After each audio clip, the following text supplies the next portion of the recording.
After 2 days of jaw-dropping action and nail-biting finishes, we're down to our top 8 teams. Some heroes have stepped up, but who will survive the pressure of the final 8? Will it be 4 free points who have dominated all season? 7 Nations Army, who barely hung on to the final 8. Team Sanity, the newcomers who are taking the tournament by storm. The Panthers, who made it to the final 8 by a single elimination. Americas, who are looking to repeat their day 1 success. Strangers BD, who have been a familiar presence in endgame circles. Violent by nature, led by 2 brothers, Peel and Cinders. Or Viva La Instinct, the team that got 3 wins in a row for the round of 16. With $200,000 on the line, only one team can go home champions. 6 rounds to decide it all. This is the new State Mobile Mashup Final 8.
Coming to you live from Burbank, California, we are joining you for the thrilling conclusion of the new State Mobile Mashup Grand Final. I'm your host, Rachel, aka Seltzer, and joining me here on the desk, I am very lucky to have both Guy Blaze and Cammy D to help take me through the action. And a lot of action in which we're going to have today, everybody, because it is the final 8. And we know that all our teams throughout the qualifying matches in day 1 and day 2, they learned a lot to get to this point, so I know today we'll deliver. Absolutely. These teams have worked so hard to get here. We've been studying the action and really figuring how these teams all like to match up against each other. Taking a quick look at the broadcast schedule there, Cammy. How did we get to today? Both groups, Groups A and Group B, played 6 matches each to figure out who would be qualifying for the top 8. We have another 6 series of games today. Only one group, only 8 teams remain. The points have been reset. All starts from 0, so even if you just barely climbed into your qualifying position, you can still take home the prize if you can step up your game. Absolutely. We've had 2 different groups here, as Cammy said, on our schedule. Group A, which has been our group of death. Yesterday, we had strong performances from a lot of our front-running teams, but Blaze, what stood out to you most? Yeah, we did have a lot of strong performances. Now, throughout the entirety of Group A, we got give a lot of love to 4 free points because they have been putting the competition to rest. This entire squad, Sleep, Jason, Cryos, Kitty Cat. Shout out to Kitty Cat for all the snipes in the group play. Looking forward to seeing more. But Group A was great, Cam. But the one thing to take note from yesterday was that 4 free points didn't win any games. They did not win a single game. Game 1, as you just saw, was won by Strangers BD with a clutch play at the end there. We also saw a couple other teams step up, like the Panthers, Team Sanity as well, continuing to push their performance. But yeah, 4 free points. They didn't potentially necessarily win the game. So I don't know if this is and did they have to, though? So that's my thing. They had such a big lead. Oh, they stayed exactly. That's my point, though, is that they still maintained in first place. So I don't know if this is maybe an opening that they may get too comfortable once they're in the lead. Yeah.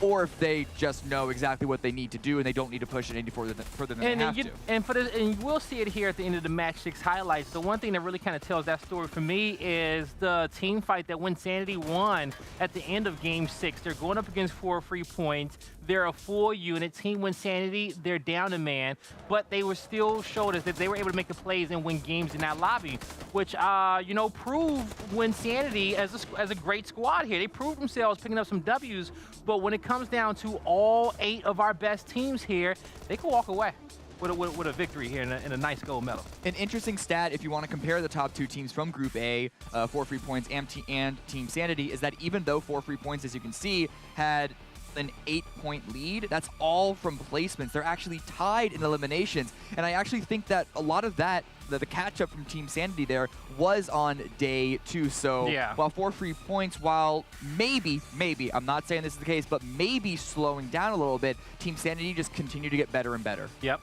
Yeah, absolutely. Those top 3 teams that you're seeing there sat pretty comfortable at the top of the standings throughout Group A.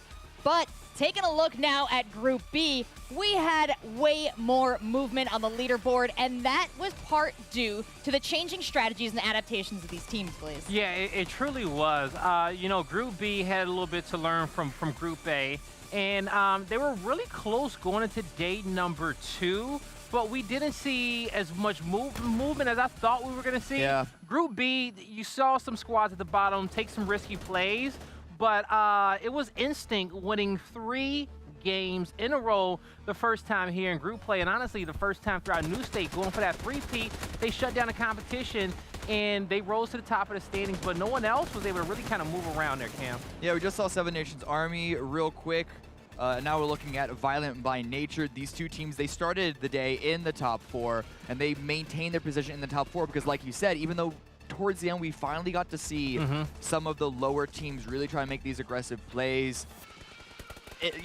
Unfortunately, unlike in Group A, there was no clean swap at the very end, no last-second qualification. It was all easy, and especially easy for Instinct, as we just saw. That was their 2nd win. They won all 3. If you didn't know at this point, Instinct did repeat yesterday. And so we'll see if they can pick up where they left off winning that last game on broadcast and winning today's first matchup. You know, I'm excited to finally see Group B and Group A come together. Cam, are there any like team specific battles that you're excited to see, maybe from the Americas and 4 free points? You know, maybe Wynnsanity and 7 Nations Army? I definitely want to see. So for each group, it almost feels like there are 2 big giants and then a lot of other smaller teams trying to scrap it out. In this case, it would be Instinct and America's the big ones, though, of course, Violent by Nature is, of course, in the mix as well. I'm hoping that when these 2 teams do clash together, we're going to have even more explosive late-game finishes. If Instinct can stay on that momentum that they developed yesterday, 4 free points and Team Sanity might not know what hit them. Absolutely, and now that we're narrowing it down to just these 8 teams, we get the space to take a little bit of a deeper dive into each of them and really examine the rosters here. You've been shouting out a lot of players who have established themselves sleep on the board. You told us day 1, Blaze, he was someone to watch, but who else has caught your attention over the course of these events? You know, for me, you know, Sam is doing great, making sure he's confirming kills throughout the map for Team Wynnsanity. He's our current kill leader. You know, you're going over there towards, you know, Strangers BD. Flash has been fun to watch. For Panthers has been Malcolm for me. We watched him come clutch yesterday. I think it was him and maybe Legal. They team wiped Surf and Turf. He had a beautiful nade, a nice triple kill to get his team some much needed points there, because as we know, Panthers, they qualify about 1. So those plays from Malcolm was huge. Did you see anybody on the list, Cam? I just want to see more play from the top players. That's what you come to these events to see the best players play. If a new player steps up, that's great, but honestly, I'm tuning in, or if I wasn't here, I would be tuning in strictly just to watch players like you mentioned, Sleep and Mexican from Instinct as like the 2 main players, and then of course, really the entirety of Team Sanity, but definitely Sam. Yeah, this tournament itself has been a fantastic showcase for a lot of players. This game is just emerging, so if you're watching at home and you are very interested in getting involved in this tournament, the field is open. Pick up the phone.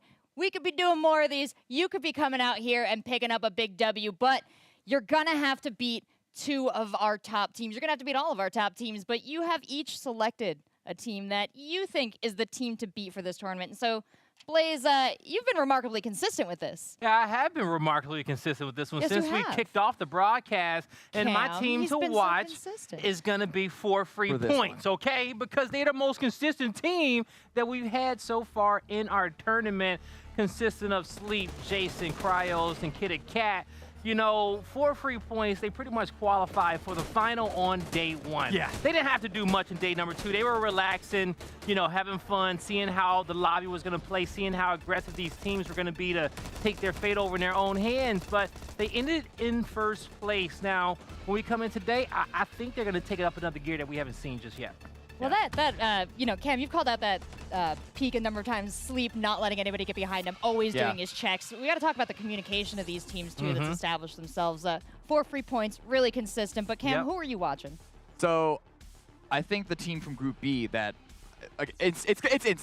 It's instinct. I don't know why I'm trying to set up some anticipation for this one. It's instinct.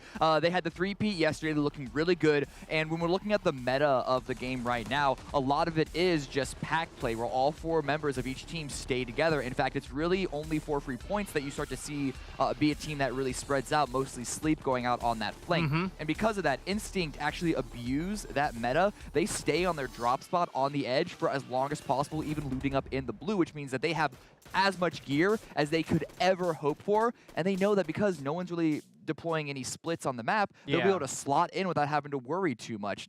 Now, we'll see if that starts to change here now that we're having teams not just contest for the top 4, but they're going to be contesting for number 1, maybe taking more risks, maybe trying to assert more control, more dominance. We'll see if that game plan in the early game continues for Mexican and the rest of the Instinct boys, but they're definitely going to be one of the teams to beat. And I want to even double down on one of the points you made, because I love Instinct's Wolfpack. And I don't know what it is, but the LATAM region as a whole, it doesn't matter the game. If it's a team game, the play style of Wolfpack and being there for your brethren, going into the fight together, being there to be able to trade out the kills, it's something that's just embedded in that culture in esports, and I'm happy to see it here with Instinct in New State as well, because it's been working out for them very, very well, just running the lobby together as a unit, being there for the revives, the smokes, the cover. Like, they're playing super quick. It's fun to watch them run around. It looks like 4 people having a great time, and that's part of why we play these games too. But there's another reason that we're here competing in New State Mobile Mashup, and that is, of course, our incredible prize pool.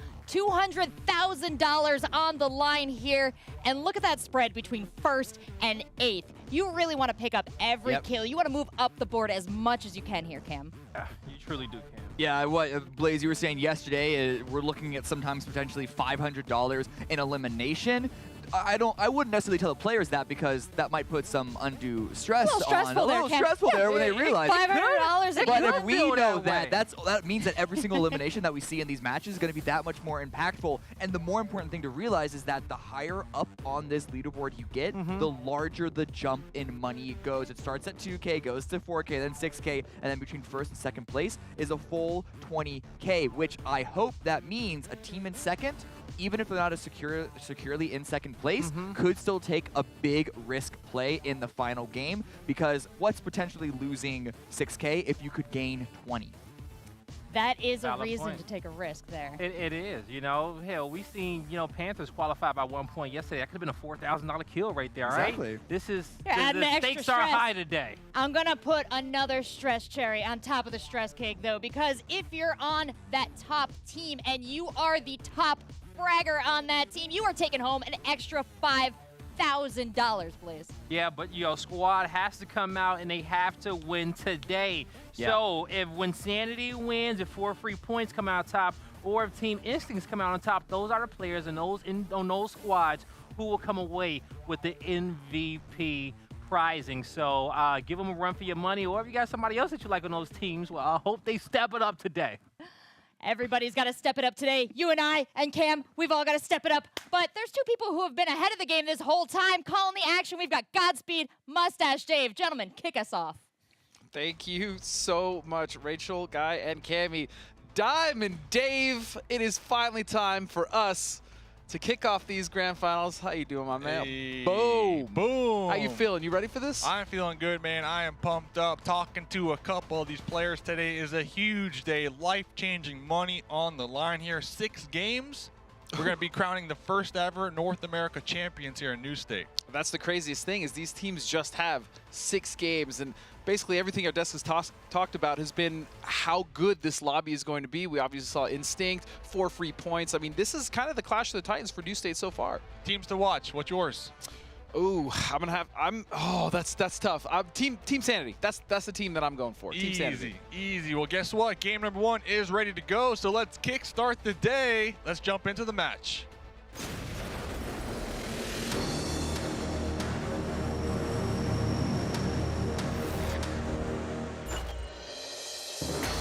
Alrighty, it is finally time to kick off the grand finals, game number 1, and it is going to be a Swanton circle. It is actually very similar to the last game we had yesterday. Yes, sir. We got some water in play. We got Port. We got Penrose. We got the mall right down there, Chester, and then, of course, Exhibit Hall. 4 free points. They're tried and true drop spots, and there is a lot of terrain, a lot of main focal points, main cities for everybody to freely jump, get that loot. I do not expect any early game hot drops here. There is a lot on the line, so if a team wants the hot drop, they are risking around $50,000 here. But as you say that, Dave, I mean, looking at the south side of the map there just by Mall, it looks like it is a little spicy, right? And this is the thing that scares me about this lobby is just how strong it is and how every single team, even in a hot drop situation, is not really safe. Even, you know, our point farmers or point leaders in 4 free points. We'll see. And you're talking about it down there in the south, Chester. Strong police spot. Station. They got that police station with the police station loot to have the ability to open up that chest and get a level 3 item here. And it looks like Wynnsanity gonna be somewhat separated from his 3 teammates just north of Chester, all intertwined with 7 Nations Army here. And talking to a couple of these players here, Godspeed, they recognize the strength that Sam brings to the team. And they told me if they get into a fight with Team Sanity and they knock out Sam, they're making the push, man. They are full sending it because that's their moment to try to take him out. Yeah, so Sam for Team Sanity has been an absolute clutch player. He's been their rock as far as the guy that's going to survive the longest, get the most kills, do the most damage. He's also been doing some scouting for them as well, but that's not to take away from anyone else on this team, by the way. You obviously have Wynnsanity, who's been just, I mean, a clutch master in his own right, right? On top of being an amazing content creator, you also have Clody, who's been amazing, and then you have Maple, man. I mean, this team's kind of really good, and this is also why coming into this event, you know, they weren't one of the teams really covered because they didn't exist, you know. They look like they could definitely win this, Dave. They are up there at the top. That is a fact here, and really talking to a lot of people kind of agree with me that this is 4 points, 4 free points. This is their tournament to lose, in a sense. This is a team, I can see that. Week 1 of Opens, 45 elims, 2 chicken dinners. Week 2 of Opens, 32 elims, 1 chicken dinner. Week 3, 33 elims. If you catch my drift, they're always putting in the work here. They're decent. They're pretty decent. They're pretty good. They're pretty good. And then looking at the grand finals here, best of 16, they did acquire 2 chickens with 41 elims and over 10,000 damage done. So all eyes are definitely on 4 free points. They have been practicing. They have been grinding day and night for this moment. And it comes down to 6 more games today. And to your point, Team Wynnsanity is a strong contender to possibly knock them out of that first place spot that a lot of people expect them to finish here tonight. That's very true, but so are, again, the crazy thing about this lobby is so are all the other teams. They're all poised to be able to be the ones to kind of dethrone the Kings that have been 4 free points, and Instinct is definitely another one of those teams. I mean, we casted the 3 games that they won yesterday, which was really ridiculous, and I think it was Guy that brought up a really good point. That type of consistency in a Battle Royale is very difficult to attain. Instincts are up there. Instincts are up there. After 3 chicken dinners, though, that is definitely going to be catching the attention of a lot of your opponents, though, looking to possibly imitate your drop spots, your play style, and your rotates. And we talked about Instincts here, how they completely flipped the script. They changed up their drop spots looking at the Opens to this weekend, and it has been working. They improved their damage done by about 40% plus. So they are looking to level up here and win a lot of this cash money. I mean, we were talking to Peel and Cinders, the 2 brothers. they live in the same house, and I asked Peel, hey, do you guys play in the same room? He's like, nah, Cinders is just too loud in team fights. So they're actually in separate rooms here. I said, that's smart, though. That's smart. I said it's smart right there. So, and I think the other thing to point out as well is Instinct is just, they've been improving every single game, right? That's what's actually been the most terrifying thing for me, to watch them just improve game after game and be able to kind of make these micro adjustments or even just fix issues within the game itself, just making those adjustments, not even having to go back and watch them. They're just so good at adapting, and I feel like that is what's making them so strong. But moving over to Violent by Nature, as we're watching Peel here, I really like this team, Dave. Yeah. I really, really like this team. They're kind of a no BS team. They'll push whenever they need to. They're not afraid of that, but they're also somewhat measured in those approaches as well. They don't just kind of crash in, which we've seen some teams do so in the past. Obviously, Syntax was one that was very ballsy, but I like the balance that Violence by Nature has, they've struck. The two brothers. The reason I was bringing that up is because there's life-changing money on the line here today. Yes, there is. This money will level up everybody and just change their life. And not only that, they get that sweet medal to prove to everybody else how good they are. And just the build-up to even make it to this lobby has been something else. So there's a ton of teams, and these are the best teams so far in North America. They qualified here to this lobby, Godspeed. These are absolutely the best teams. And as we are focusing on just a few here, looking at the map, you do have a fairly even circle, Dave. I mean, everyone is pretty much in that wants to be in. As far as rotations, I don't see anything wacky happening at all. Even the team of Seventh Nation Army down to the very south in Chester, the team that ended up going to Chester, they have a free rotation path in. So realistically, I feel like because of, as well, we've talked about ad nauseum how strong this lobby is, I do feel like there is not going to be hesitation, but just like a feeling out period, right? There's no reason for any of these teams to just immediately jump into a fight, especially because this is, again, the culmination of two separate lobbies. Yeah, I expect game number one, possibly game number two, to be somewhat quiet, you know, passive, teams feeling out each other. Yeah. And I'm totally okay with that, by the way. In a lobby like this, I kind of expect that, and I want that to happen, because that sets up some incredible adjustments and plays for the later games to come. And we already see 4 free points, looking for a pretty center position here, calling in some of these drones, utilizing those drone credits, possibly for some custom kits. Something that we've seen become really popular here is teams would use these drone credits very early on to get the green flare and just have them in the back pocket, just in case they do want to get involved early on. They got that green flare locked and loaded, ready to go, and call back their team member, just in case it all goes awry. And going back to Team Sanity, they had some static down there in the south near Chester. It looks like they were able to safely make their way on out of that danger. Now they're going to be sandwiched right between 4 free points and Violent by Nature over there on that northeast side. Northwest side. And something we didn't see yesterday that we had kind of alluded to, Dave, was the possibility of a city ending, right? A very dense city ending where the fighting would be extremely chaotic. And I believe it actually was around Swanton as well, but it shifted off at the last minute. This is starting to seem like it's going to center up on Swanton. And if it does, I mean, I believe most of the teams are going to stay alive, and it's going to condense into a big mess. Obviously, we're a couple circles from that happening, but just trying to set the stage of a big possibility there of a messy sitting ending, which is, again, is something we haven't really seen yet in New State. Not yet, and hopefully we'll see it today. And talk about a little mess here. Looks like Team Sandy, they did get one of their drones taken from them. Looks like Violent by Nature Cinders was able to snipe one of them out the air. And I did see Sam up there on the hilltops kind of looking over there, making sure that that drone can safely make it to him. And that's one of the things, the drones, they come from the outside of the circle. So the teams who play edge, in my opinion, really have the advantage. But talking about that, we'll get back to that, because the team from the edge making their way on in right now, the Americas. Yep. Singularity's got to be very careful. You do not want to be the first one to fall in the grand finals. It's going to send out a signal at everyone else in the lobby. And yeah, again, these teams have been just rotating and slowly taking their time. We've seen some drones go out, not only just delivery drones, but just the scouting drones as well, just to get as much information as possible, because, again, all the teams in this lobby are very capable and efficient at getting information and making the proper pushes, landing the shots. Obviously, there's some incredibly mechanically talented players in this lobby, and so you're going to see a lot of cautious kind of poking and prodding there, as we see a nice little green flare there headed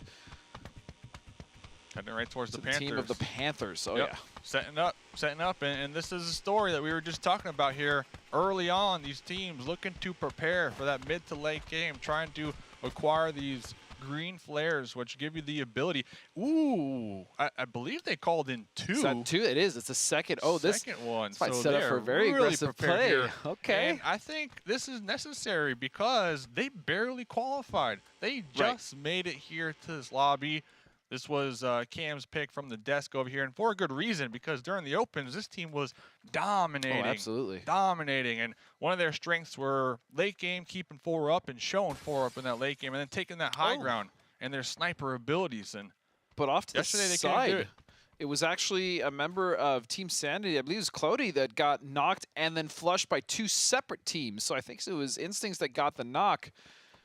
If I'm not mistaken, might have been VBN that got the flush. So that's going to be a member down from Team Sanity. Again, with the green flares available, that should be a fairly easy res. But I don't know. I feel like in this lobby, getting a player to touch the ground is going to be much more difficult. yeah, it looks like they did just pass off that drone credits to Sam right there, so they do have enough to call in that drone. But they need to be cautious because their last drone they called in, VBN did shoot it out the air, and it did not make it to them. So I would hate to see Team Sanity call in that green flare and that gets stolen from them and go right into the hands of Violent by Nature, who are on that edge over there on that west side. 2-2 split, by the way, too, so they got a lot of terrain. Yep, we see that. And I talked about the splits, and I love the fact that they're coming into this and they're still willing to split in this grouping. And look at that, the green Sam's flare. box. Yep. That's Sam's box right there. That is Sam's box, so it doesn't look like they actually are going to get Sam up. Oh, man, they took that. They took that right there from Team Sanity. You hate to see it, but it is the game. You know, you got to be mindful on where you call these drones in, these delivery drones in. So right there, Violent by Nature gonna be stealing a green drone, and that's important. And they'd even talked about it, right? Like I really love Peel's attitude as well. He's like, you know, it doesn't matter if you're 4 free points. It doesn't matter what team you are. We're gonna make the push if we have to. You know, everyone sucks compared to us, and that's exactly the type of attitude that I think you need to have. And that is shown to me in this 2-2 split, right? Starting it in game 1, feeling things out, but like, look, we're just gonna split this. We perfectly confident. It doesn't matter what team may crash us, and we're gonna take that fight. And that's exactly what you want to see. As the circle is going to be closing here soon. Every team, Dave, is currently just set. Nobody is moving.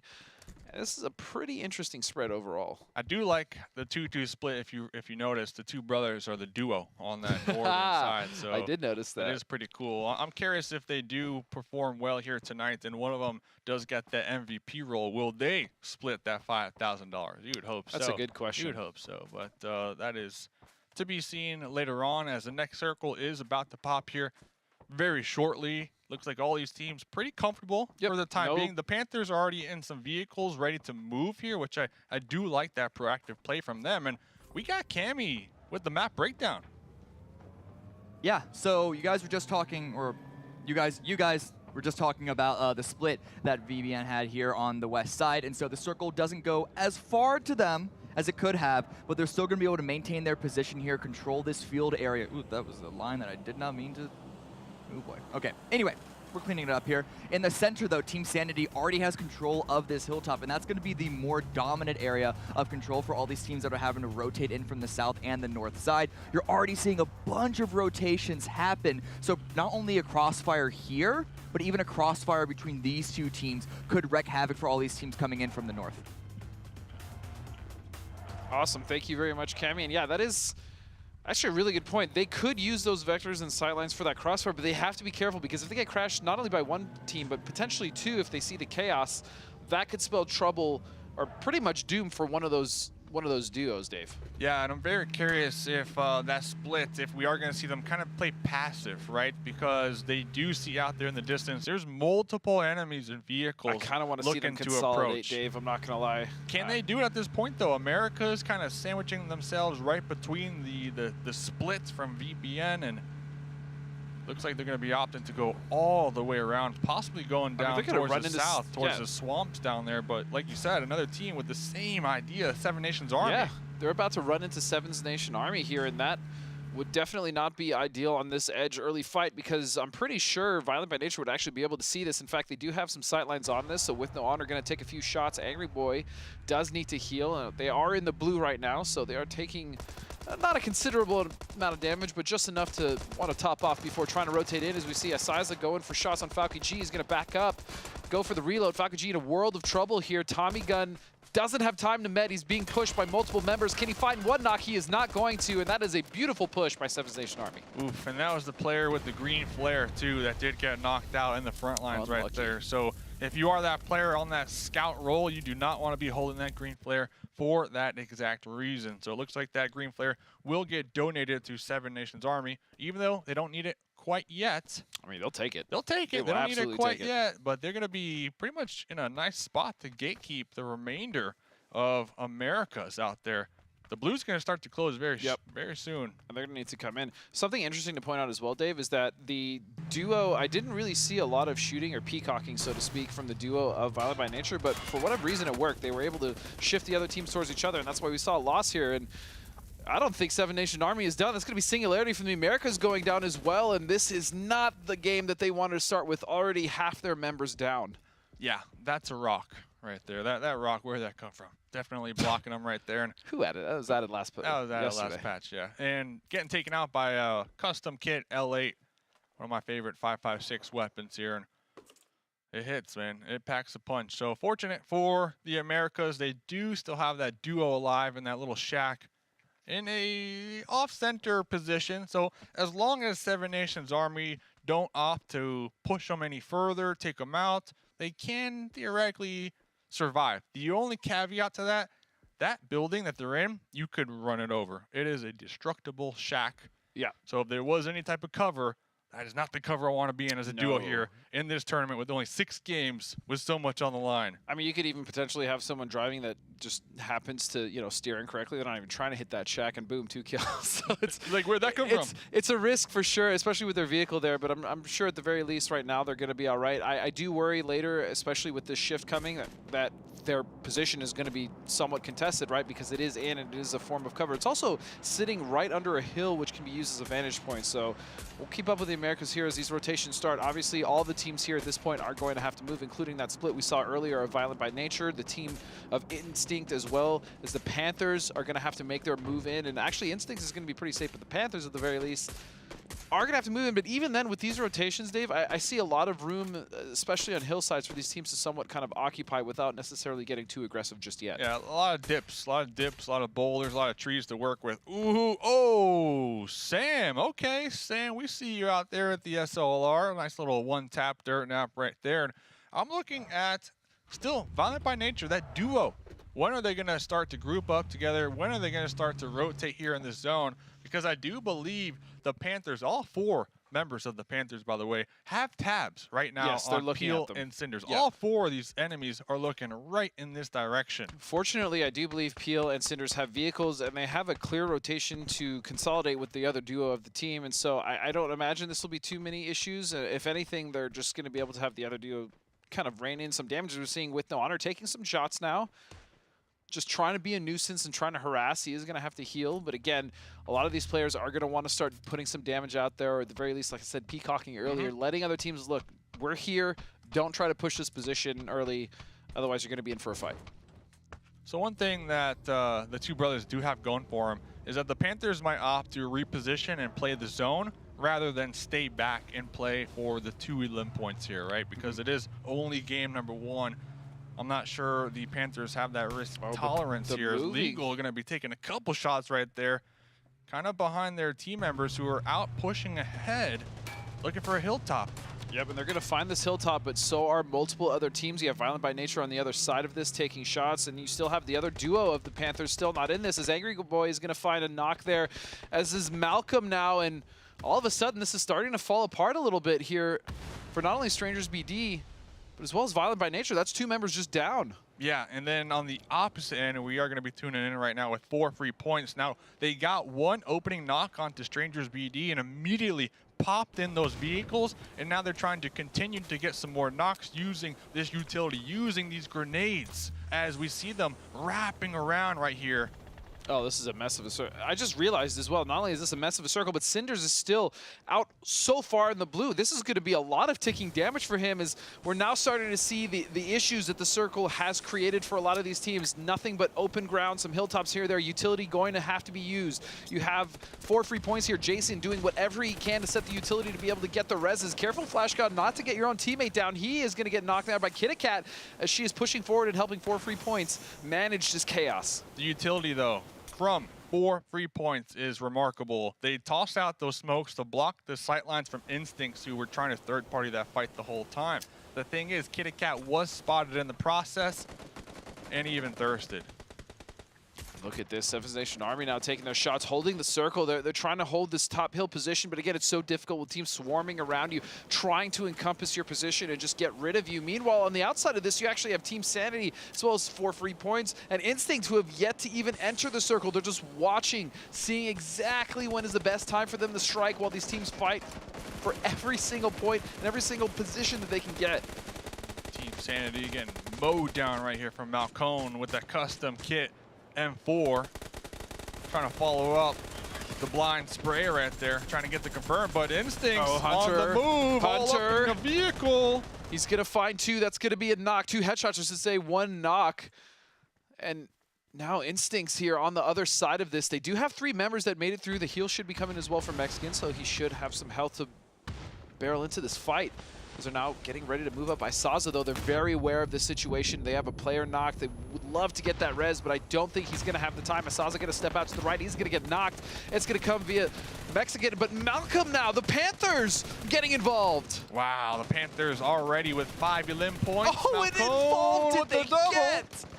Amazing stuff. One more. Malcolm's not done, Dave. He says, I want all of it. He's looking for the last member here. Sam called away, but no, it's going to be Toxic to find, but that is it. Beautiful trade. The Panthers are going to come out on top on that one. And now it is just down to a 3v2, potentially a 4v2 if the Panthers can get this res up. But 4 free points, knows they need to make a move. Very interesting decision right there from Instincts. They knew for a fact that 4 free points were out there on that east side because they did third-party that fight and capitalized by getting some elim points. So instead of crashing and clashing with 4 free points, they decided to risk it and go out there to that west side. And it was their doom. It was their doom. But they did get 7 elim points. They got elim points, and here's the thing.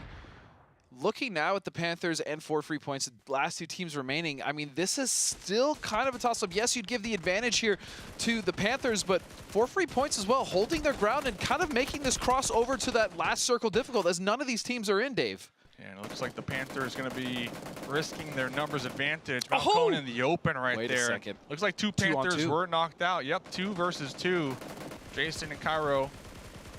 Jason with the Groza. And he's moving up. I love this. 1 player is leapfrogging, 1 is trying to cover Jason, and he's going to find the knock with that range with the Groza. It is down to a 1-on-2, but not enough. And the Panthers, a team going from barely qualifying, are going to start out in the grand final with the first chicken dinner, Dave. Yeah, I did see that tuck and roll at the end, though. I did see that tuck and roll at the end, just not able to elude those bullets. And Khaled on the outskirts of the blue right there with the scar, able to, I believe, land the final blow. Yes, indeed. And that goes to show you how important it is to have your whole squad up late game. Yes. Use those numbers to your advantage. Now, 4 free points. They did have a challenge in that fight, in that push that they made. They were being third-partied from Instinct, so only 2 of them survived. Regardless, though, great game number 1 from the Panthers. Absolutely. And again, for a team that barely just qualified here to the grand final, the fact that they were able to close that game out, plus the decision-making, right? They had gone on late that push for Seventh Nation Army.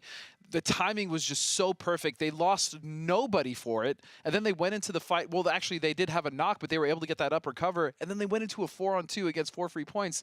And, man, they just did such a good job of closing it out. That's game number 1, Godspeed. That's only one. That's game number 1. Already that high-octane action here in that late game. Ladies and gentlemen, don't go anywhere. More New State coming up after the break.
Panthers came roaring out the gate and put themselves one step closer to claiming that Metal Blaze. An impressive game to start us off, all taking place sort of towards the late game there. Yeah, it truly was, all right? You know, Panthers, this entire lobby, a game of rotations early on, making sure that, number one, they can get looted up. We heard our casters talk about how making sure they stacked up on those green flares, not knowing how this lobby was going to evolve right there towards the end.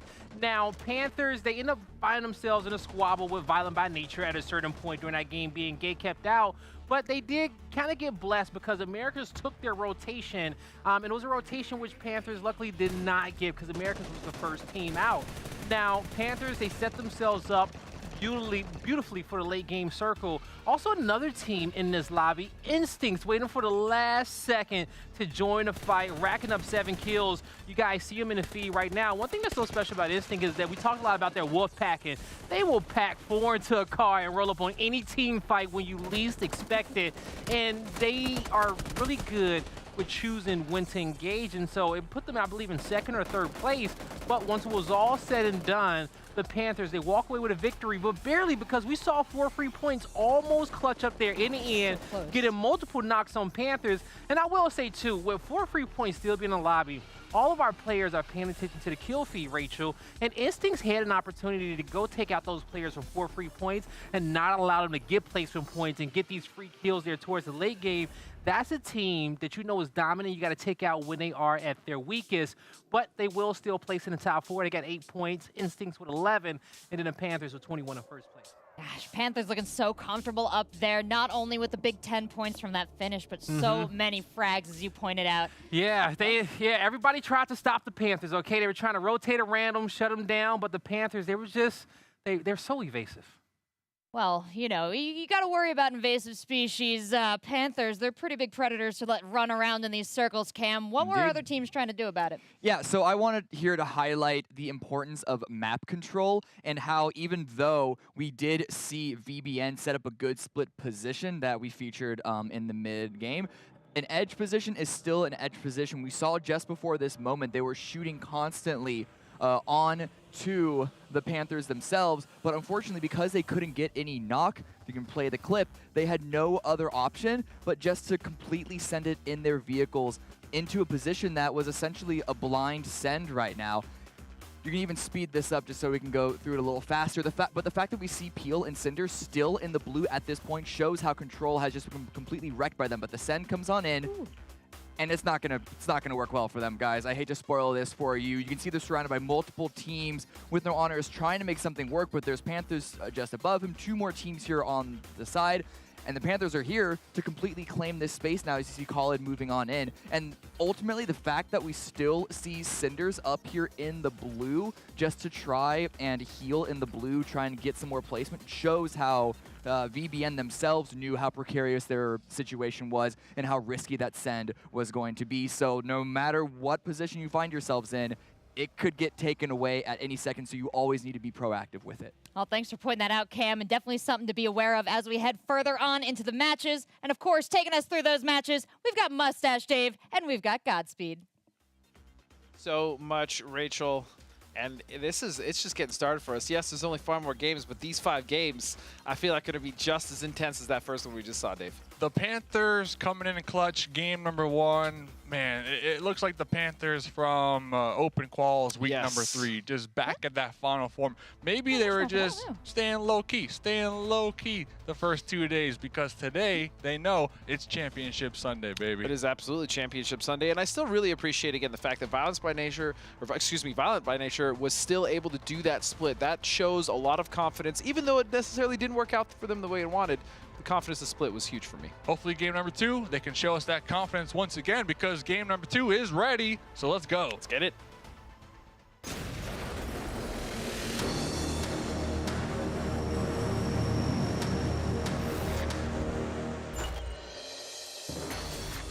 Game number 2, Dave, is now setting off as we have actually kind of a similar-ish circle, but Chester finds its way now dead center of this one. Yeah, a little more south, but Port is still going to be in play. Chester, one of the main focal points here, that police station that level 3 gear. Alamo is going to be open, a nice little town to easily loot, has a nice abundance of drone credits as well. And I believe that's going to be the reason we see 2 squads, not 1 Godspeed, but 2 squads. Panthers. Americas and the Panthers. And Americas, yeah, looking absolutely. to clash and take the Alamo. Here's another interesting thing, Dave. We saw some hardships yesterday, right? It's very possible that the Alamo actually becomes the island of choice. Now, I could be completely wrong as we see this first circle shift here, but look at this. Wait a second. A fight is already breaking out between Team Sanity and Seven Nations Army. Yeah, almost like last game. Almost like last game, but Team Sanity, they pulled off. Looks like they didn't want to pull off this time around. They're going to try to plant their feet, stamp their flag in the ground right now, and claim Chester, the drop spot for themselves. We did hear some shots a couple moments ago. The team as a whole, they do have enough drone credits to get that flare, just in case they need to use this. But last game, Seven Nations Army, they got a couple limb points underneath the belt here, and they were looking pretty good. Seven Nation Army, look, they may not be the flashiest team, but they're a team that gets it done, right? They're quietly in the back, even when we're watching some of these crazy plays from the other teams, just getting a kill point here, a kill point there, getting a knock here, doing their damage, you know, getting their little rotations in. Again, not as flashy as some of the other teams, but, I mean, they're solid, man, and they've been incredibly consistent, and so far looking very good in the first game of this lobby. Yeah, and just looking at the best of 16 the last 2 days that both these teams played in here, just a quick little stat for you here. Hit me with it, Dave. Hit me with it. Average points per game here between the 2 teams. Team Sanity, they average around 12 points over the last Very 2 good. days. Pretty solid, pretty solid. And then Seven Nations Army around 8. So they are pretty close to each other. Close. Well, there's a big drop off in damage. All right. And talking about that, we got Instincts right now on the screen. And talking about averages, 12 points per game on average. So Instincts. Oh, it helps when you win 3 games in a row, right? Yeah, yeah. Oh man. 3 games in a row. I'm curious if Instincts can kind of continue on today with that momentum from yesterday, that confidence that I can only assume they were able to acquire here. Absolutely. A team representing Mexico, super happy to be here, and they're trying to claim this. Oh, I'll tell you this. So far, they've been representing Mexico very well. And to be honest, even I like their approach in the last game. Yes, it didn't work out for them, but their wherewithal and again, just being proactive and being able to rotate on that south side, waiting for everyone else to bunch in, waiting for the big fights to happen. They happen to choose the wrong time to come in because Panthers were also doing the same thing. But again, it shows that they are adapting and they are learning, and they have been so solid so far. And so even in that first game, they killed it. 11 points. Not too bad. Now, with 5 more games to go, these other teams, they're going to start to think, what do we do to catch up to the Panthers? Because 21 points after 1 game, if the Panthers have another solid performance this game, that gap is going to start to grow here very quickly. There's not a lot of games here. Not a lot of games here. We got 5 more to go, and after that 5th one, 50K for that first place, 30K for that second place, and oh no, Flash God. Flash God is Does getting he know? dangerously close here from Strangers BD. Oh, Okay, they he's know. going to Got spot the mini. Panthers. See ya. Take some shots. They're going to get away. Strangers BD, another one of the teams that we talked about early on Friday, I believe it was. The first team actually that was starting to utilize those splits, I think before everyone else at least, in the grand final here. And so I was looking actually for the split, and when we saw it, I thought it was going to be them, and it was in fact Violent by Nature. But Strangers BD, I like the way they navigate the map, and I do like the way they rotate in pairs. And it doesn't seem like they do it too long. It never seems to become an issue for them because they're always consolidating at the right time. So I do like that a lot from Strangers BD.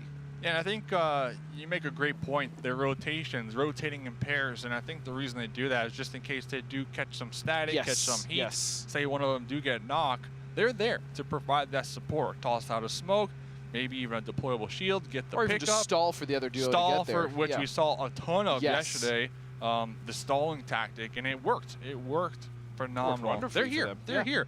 And now Strangers BD, they're going to be the only team really in the southern parts of this circle. So they're going to have a nice opportunity to cross that river right in the middle. And I don't see them catching any static anytime soon. I don't either. As we just saw, the Panthers, they're getting a very advantageous position just to the west of Cornwall. They have quite a bit of room to work with, on top of the fact that they also have a really nice terrain to play with. They have some nice hills, divots, dips, and things of that nature. As we kind of change back over we're just watching Seventh Nation Army. They're still danger close to the team of Team Sanity, and that's still happening in Chester, Dave. Yeah, it looked like it cooled off. We did hear a couple shots earlier on, but both teams recognizing the importance of the lobby and how there's only 5 more games to go, and both teams recognizing that they weren't comfortable taking that risk, that very early game risk. I mean, Chester is big enough for 2 teams to safely loot on both ends, and that's exactly what they are doing here, Godspeed. And I wanted to get your take here. Sure. A little quiet teams, you know, kind of safe for the time being, but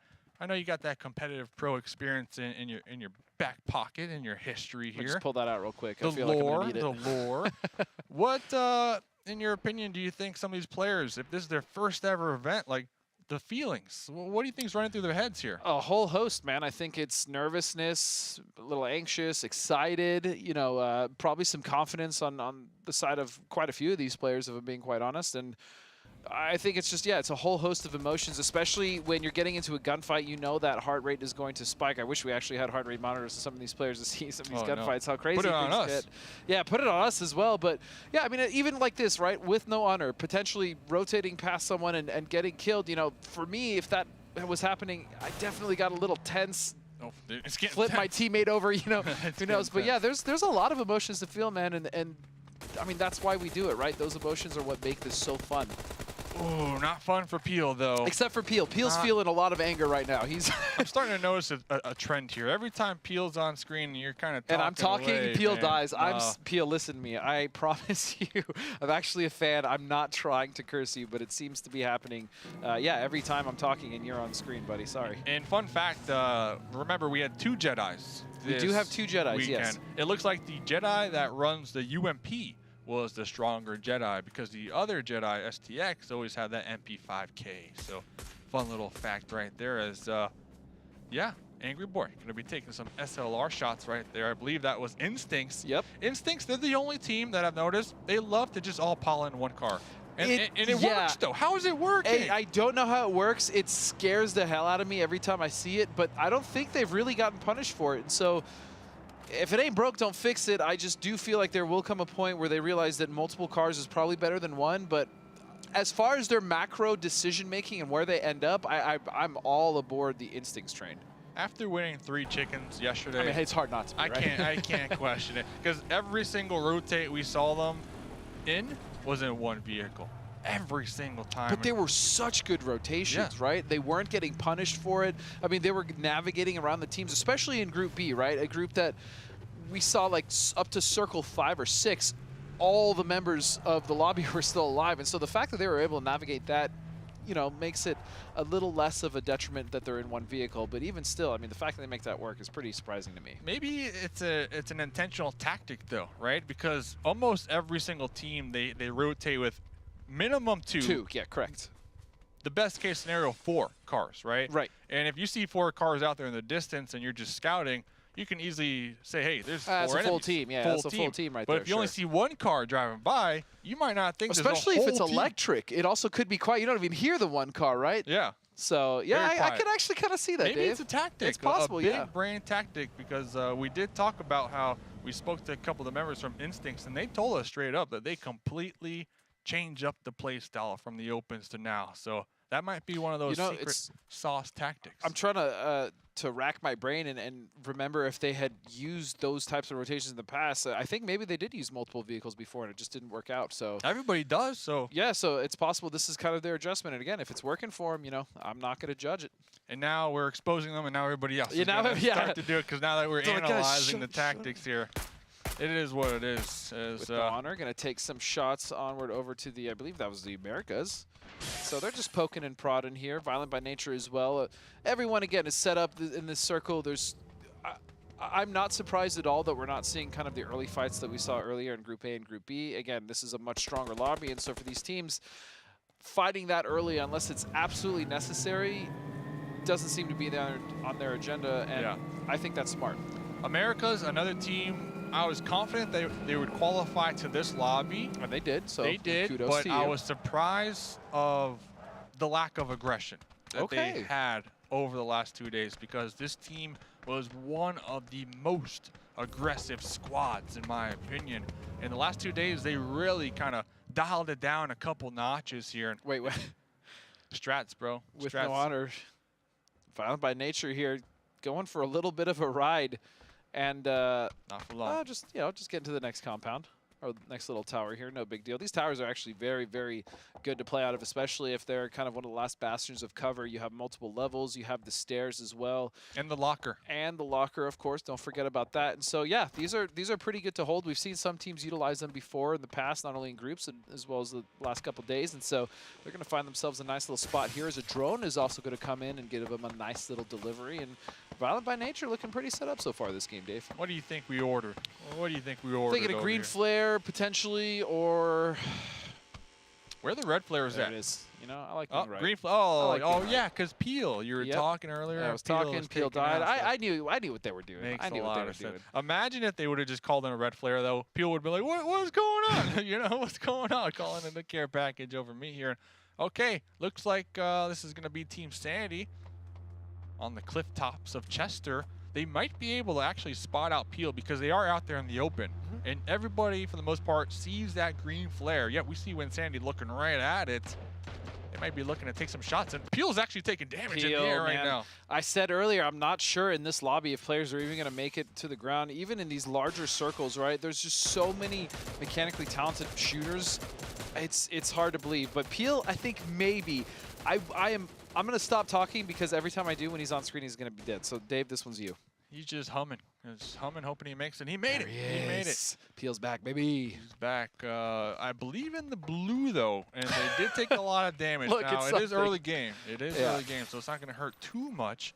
And it looks like Peel, his brother, Cinder, is going to be scooping him up right there. Next zone goes up. This is somewhat of a hard shift. It's not touching the blue, but it is a big yoink down there to the south. And talking about the yoinks, we got Cammy D on standby. Yeah, this was a yoink for a lot of the different teams. In fact, if you just look at all these different areas, all of these city locations have been completely, those aren't really cities, whatever, those are little houses, but the hard cover has been almost completely removed. We're only looking at a few different positions held by these teams that are already in the circle, and surrounding it is a lot of open space. So when we have however many teams this is, 7, it's not 7, it's like 4, try and come in from this angle, there might not be enough space, and already we're seeing a fight happening here on the west side. And that fight on the west side is indeed between Americas and I believe Instinct.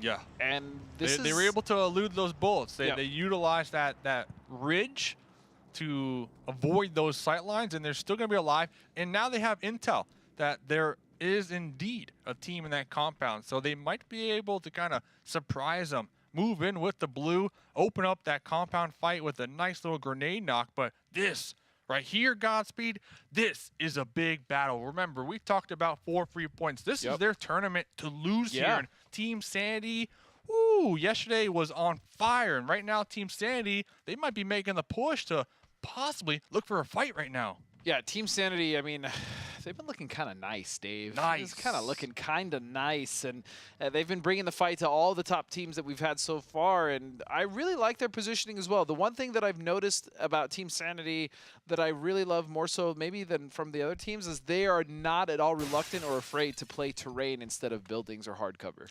There is a good gap, though, between the two teams right here when we're looking at the terrain. There's also a drone coming in, if I'm not mistaken, for the side of 4 free points. 4 free points, yeah. So, and it's gonna pass. Yeah, it's gonna pass right here, Team Sandy. Look at this, Kitty Cat's actually in a scout drone. She's got the intel. Oh, that package I believe was stolen.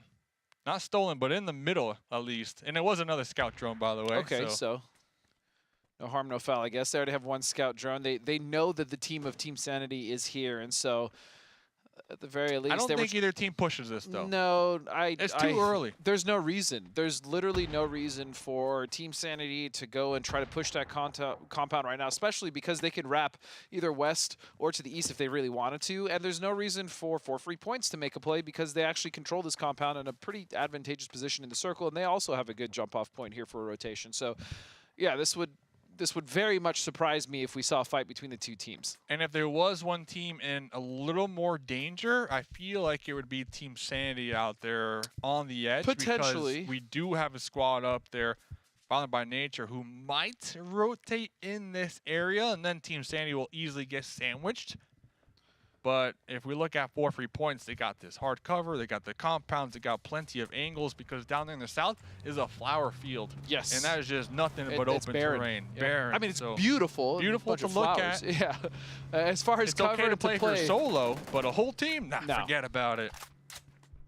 not even a chance, as we now see shots being rang out towards the side of Team Sanity. They've actually started to move now, and they are going to go for that wrap to the east that I Tire pop. thought they might. And this is a little bit of trouble for them now, because they are getting shot and skirted right into the blue, Dave.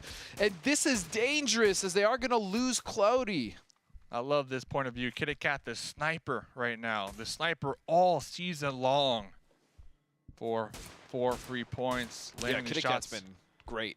When Sandy's just driving on by. Next zone does go up. It does go up, so I definitely respect the heads-up play from Team Sandy to want to rotate early before the zone pops, stay in those vehicles. Just unfortunate for them. They're up against some of the best snipers in the lobby. Yeah, they went for that move and try to reposition so they wouldn't have to deal with 4 free points earlier, as you said, with the shift, but instead they got picked off at distance from multiple members of different teams, and one of the main culprits being Kitty Cat. Again, we've seen her just be an absolute nuisance at long range. I would say one of the best snipers in North America. So far, my opinion. I would not disagree with you. She's clearly shown that she has the the ability to really put down damage at range, and again, that is going to hurt Team Sanity. They are in the blue, but now moving over to Americas, they found themselves a nice little spot here to the south, but they are going to have to contest with Strangers BD, who is knocking on their doorstep. Yeah, and this is really big for Strangers BD, because we can see them on the leaderboard 0 points. So they need to start turning something on here, getting some points. They got a bunch of drone credits. I would love to see them use these drone credits. They got over 3,000. You call in a deployable shield, you call in a red pretty much anything you want. Anything you want for that price. You can't put it in the bank, and it looks like they're going to be getting shot. Venom is going to be knocked on their knees right there. But I'm actually watching Instinct also starting to rotate in towards this, and that could cause even more pressure for either one of these two teams. Golden Boy is going to see it. He's going to take some shots over. Not going to land anything, but he is going to give them information of, hey, this push here to the south probably isn't it. And that's one of the downfalls of only rotating with one vehicle that Instincts do. If a tire pops, you're done. Exactly. You're done right there. So that is one of the downfalls. Fortunately, they can't play from foot here, but yes, that is 100% a downfall of rotating one vehicle. As we now see another fight here. Violent by Nature now starting to pop off. Seven Nations Army with the honor is going to get knocked down, and so now this is 2 members knocked. Violent by Nature need to clean this up as a duo. It's going to be difficult for them, as Seven's Nation Army is not at all giving them any reprise, but Jedi going to find a trade now. Ooh, not good. Bouncing off the rock right there, but here comes the follow-up from Hunter onto Jedi with the bounce, and Jedi is going to be behind the tree. It's just Jedi now. Peel with the MG3 was knocked on their knees. Jedi needs to avoid these grenades, needs to avoid these bullets, using this tree for cover right now. Nowhere to go, Godspeed. Doing the best he can, Dave. Doing the best he can, using this tree, the only form of cover that he has. Blue now pushing in. Health starting to go down. He does have a boost active, but he's just going to tick down, and Seven's Nation Army knows exactly where he is, and they know they want to clean him up. But meanwhile, the Panthers licking their lips, ready to just pounce on this opportunity to get more points as this fight starts to resolve, Dave. Oh, and this is a little precarious. M249 with the shield upgrade. I do love it. I do love it. Oh, but Jedi! That's what I was saying. Jedi is not dead yet. Jedi is not dead yet. Oh, no way. Jedi playing spoiler. They weren't paying attention to the kill feed? They knew Jedi was here. They knew he was there, and that was a massive oversight. Wow. Fortunately, though, the Panthers have actually not moved. They're in a compound, dead center. Big chillin'. But that was oversight city. Yeah, that was very unfortunate. That's 2 elim points right there for him. So good for Jedi. Good for Jedi. And now, as we talked about, the Panthers dead center in a compound. A lot of teams probably going to be looking to head that direction. Team Sanity looking to pull up onto Instincts here, Godspeed. In that one vehicle, it's not going to work out. Team Sanity going to go down, and Instinct again getting more points, claiming more points here on the board, as all these teams have realized that the later rotation in this specific circle is going to be a very tall task, Dave. Instincts will probably play edge right now. Yes. They recognize that the Panthers are right ahead of them. 4 free points going to be playing the opposite edge of Instincts. 4 free points, they need to keep out the Americas, though. That is the thorn in their side right now in the South, Godspeed. And a thorn in almost everyone's side here is they've got a nice little spot for themselves. They did lose Singularity, so Americas is down to 3 as we now move back to the Panthers taking shots here, holding center, basically the kings of the hill. They have to be very careful because although they have a very good position to play here, they are the focal point of everyone rotating in, right? So they could very easily get sandwiched. Oh, 4 free points. Looking to pull up, looking to make a play. This is a play. This is the play. I agree with this. Get on the backside of this compound, cause chaos, and then cause focus to be shifted away from the other teams here, and now they're going to get in. Wait a second, Sleep. He's going to jump in and get traded out. Malcolm going to find it now, getting low half health. And just like that, Kairos as well going to find himself just flushed as... Oh, this is chaos. Yep, Jason, last one alive. The barrel spray down, not strong enough. Malcone with the UMP able to take him out. And that's it. 4 free points are out. Panthers Yep. are going to recover, and they have 2 knocked. That's actually Resable. They're not even fully flushed. No, and that was honestly the America's window of opportunity to pull up onto that compound and third party that because that compound is in the zone. Yes, and 4 free points. The mistake they made sending 2 funneling to that doorway, and that doorway was their doom right there. But we'll get back to that because America's down here in the south trying to take some shots.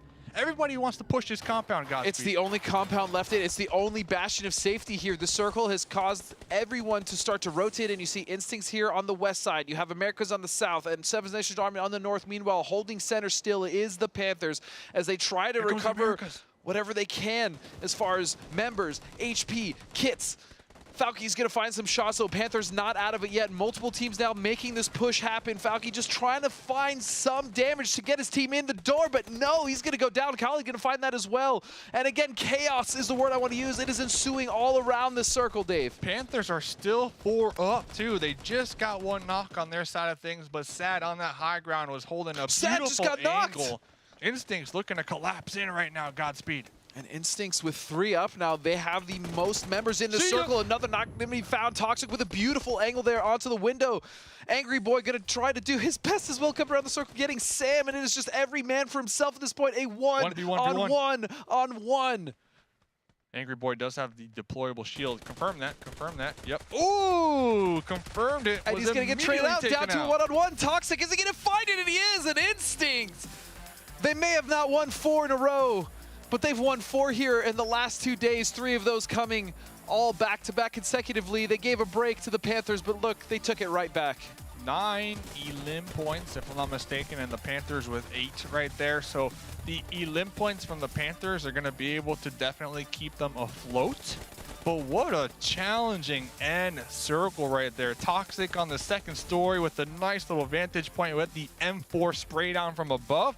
That was beautiful. The Panthers held that down for a long time. Honestly, the fact that they didn't win that game is totally fine just based off the elim points they were getting. And yes, they held that. I mean, that should have been at the Alamo, you know, the actual spot on the map called the Alamo, because that's what it was for the Panthers. They held that down, Dave. Everybody wanted it, man. Everyone wanted it. Even the zone wanted it right there. It's true. So 4 free points, though. They funneled into that doorway. They got 2 knocks on their end because of that. I do like the heads-up play because if they would have wiped out the Panthers, that would have been their compound to defend. That's true. Heads-up play right there. And the push that they made, I agree with you 100%. That was the push to make. The timing was good as well because the Panthers were just shooting at, I think it was that America's one of the other teams to the north. And so they went for it. It's just the Panthers they had such a good hold, especially with the member on top. I think you had called it with MT49. I mean, that was just devastatingly well placed. That was a spicy zone, man. I need to cool off after that one. So, ladies and gentlemen, we'll be right back after the break. We got Seltzer, Guy Blaze, and Cammy D.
one in the bag. Match 2 locked in. Only 4 remain here at the New State Mobile Mashup Grand Final. I'm your host, Rachel, aka Seltzer. Joining me on the desk, Guy, Blaze. We just got to see another match from these teams. They're waking up. They came to play today. Yeah, they are waking up, and we saw so many great plays from these squads, even a lot of individual play. Shout out to Jedi coming up with a big double kill there. And I will say, if Seven Nations Army and if Seven Nations Army and Violent by Nature ever reach a point where they're close in standings, you can go back and look at that double kill and say, haha, that's where it started. But we look at this matchup as a whole, and one thing coming to this tournament, with 4 free points, they didn't feel like, because their group played 3 games in 3 games, they never got into a full 6-game flow for the day. So today they're looking to do that and rely on some of those guy rotations coming out here from Cryos. And we saw a big fight actually between 4 free points and the Panthers. The Panthers getting very blessed on these heals over the last 2 maps. Well, 4 free points at a certain point, they knew to say, hey, you know what, we got to go take this positioning over from them. But it was a botch fight. It didn't look good. They all funneled in on the low side of that building. Panthers, they ate once again, and now we move on over towards this late game circle on top of the hillside. It's only 1 compound there, where Panthers, they got so much to do to hold that as everyone's approaching from multiple different angles. We even came down to a 1v1, v1 in the end in that top 4 situation. This is what New State Mobile is all about, and these are going to be your standings after match 2. Yeah, taking a look at it now, Panthers and Instinct towards the front of the pack, but these are all our top teams. This is the final 8 of the mashup, and we are really squishing them all together here. Strangers now moving towards the end of the group. A little bit interested to see if you noticed anything that they could pick up to help their pickup on Yeah, points. and Strangers, they've been so consistent when it comes down to the placements. I think after 2 games, they've learned a lot. But when you look at, when we talked a lot about the money coming into this one, a jump of $4,000 from 5th place to 4th place, a jump of $4,000 from 4th place to 3rd place, $4,000 jump from 6th to 5th, and look how close those points are. The kills coming to this next game are going to be so important. Yeah, we're talking about the overall team scores here, but let's also take a look at our MVP. Whoever the top fragger is on our winning team is taking home an extra 5K. So we're looking at our 3 top teams here. We got Panthers, we got Instinct, we got Seven Nations Army, and impressive performances across the board, though.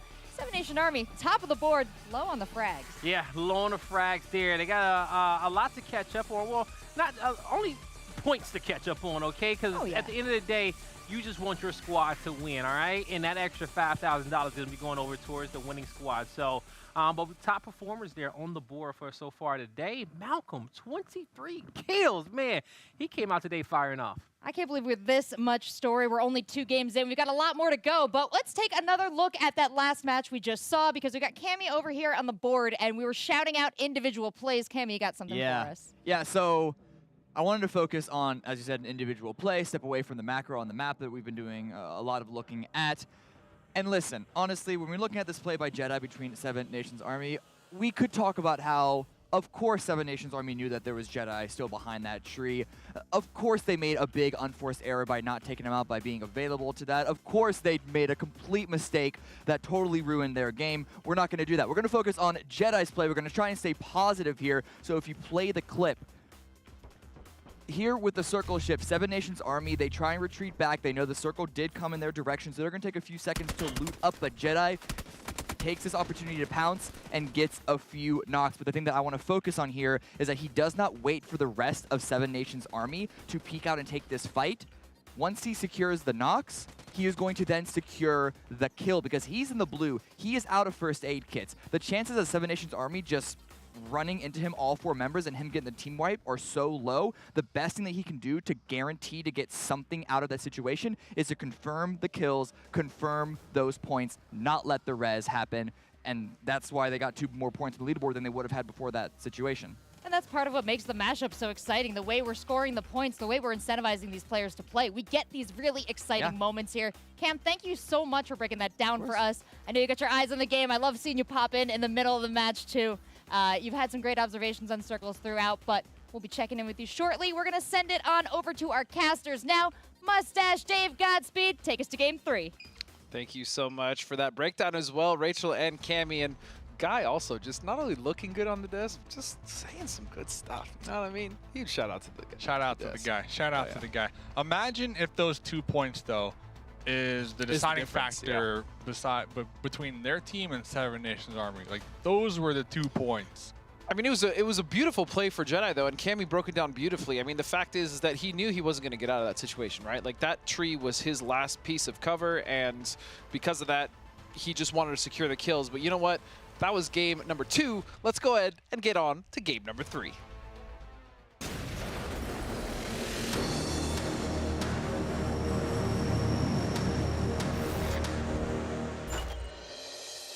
Game number 3 is now on the way. We are halfway through the grand final, Dave, and Instinct is looking just...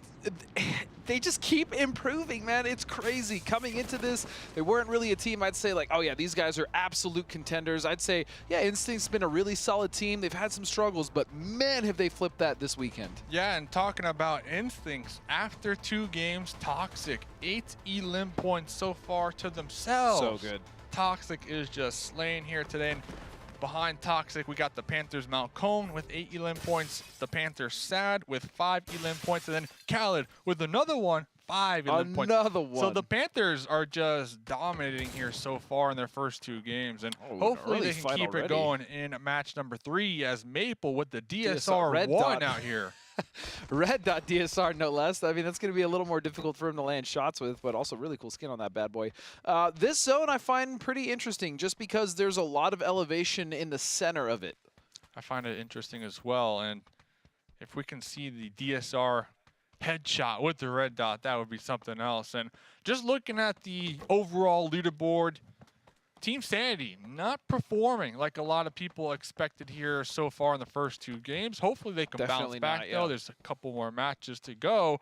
And the reason I'm saying that is because we talked about Team Sanity over the last 2 days. One of the top teams right behind 4 free points when we're talking average points per game. Now, the first 2 circles have been somewhat challenging, but to me, what's happening, 3rd game in a row, they're dropping Chester with another team. At what point do you just give up the drop spot? This is Troy. This is extreme mode. All the little compounds, there's loot everywhere. There's drone credits everywhere.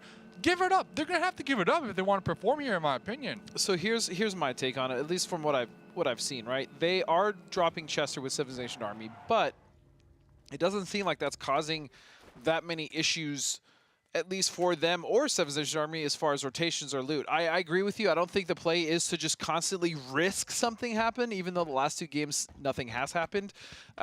But maybe they're just comfortable. Maybe they just don't want to switch their drop spot this late into the event, especially with the lobbies mixing. So I kind of get it, but... So I disagree with you, though. And that's fair. fair. This is my first time ever That's totally fair, man. I get it. Although they're not at the disadvantage of maybe getting into a fight losing a squad mate, I think they're at the disadvantage of being able to get the full loot potential from a drop spot. I agree. Early game. Here's the thing. added pressure, just knowing the fact that you got to watch your every single move, that's going to slow you down too early game. That's 100% true, and I agree with you, Dave. And thank you.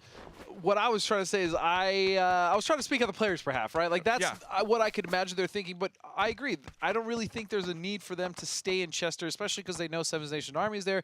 And yes, 100%, they're not going to be able to utilize their drop spot the way they would if they didn't have another team with them. But is that affecting the way that they're playing the late game? I don't really think so. I think so far the mistakes they've made have been just kind of post-drop. So, you know, we'll see. We'll see. Well, listen, I'm just a guy. You're just a guy with a mustache. Dude, you just here so you don't get fined, you know? I won't get fined, yeah. and I like to see teams not have to put themselves in this unnecessary danger, in my opinion. And it's unnecessary because Cornwall, of course, we see it, but they probably saw it on the parachutes as well at the plane. Wide open, ball, wide open. Center and all those little outskirt buildings, they're filled with loot, even though they might not be a main focal point with a nice giant name on the map. There's loot everywhere on this map. There's also a lot of credits in those cities as well. And so as someone who chose Team Sanity potentially to win today when we're talking in the green room. That's your team. I really mess with this team, man. But yeah, I agree. Maybe they're putting themselves at a little bit of a disadvantage. But, you know, we'll get back to them later as we now move over to the team of Violent by Nature. I'm very hesitant to talk about this team because every time they're on screen, PL dies when I'm talking. But here they are rotating at Just Honor's with doing no some honor, scouting. actually, I should say, he's going to be doing some scouting, getting kind of close there to Khaled and the Panthers. And this, Oh, no. I don't want to talk anymore because it's every Well, that's single your time. job. You got to talk. I Oh, know oh, it's oh, my oh, job, oh, man, oh. but it's a curse for these guys. With no honor, he's going to circle around. I don't believe he saw anything or any presence there, but he's just going to maybe have that spidey sense, so to speak, and he's just going to get out of there. Khaled, we just talked about the limb leaders here of the lobby. Number 3 as well. Number 3 with that DP. Now, Honor definitely lucking out a little bit right there, not getting one of those tires popped, because out there in that open field with the DP looking right at you, yeah, you ain't going nowhere. And, okay, so red flares, instincts, baby. I also want to point out, look how far away With No Honor is from the rest of his team, right? The rest of his team is actually looting up towards Mesa in the northeast, and With No Honor now finds himself all the way in the south, and he is dangerously close to multiple teams, one of those being Stranger BD, and he just drove past one of the members of the Panthers, and so having his team consolidate with him potentially could be a problem, especially because I'm noticing on the east side, as well as the 2 teams I mentioned, you have Instinct there.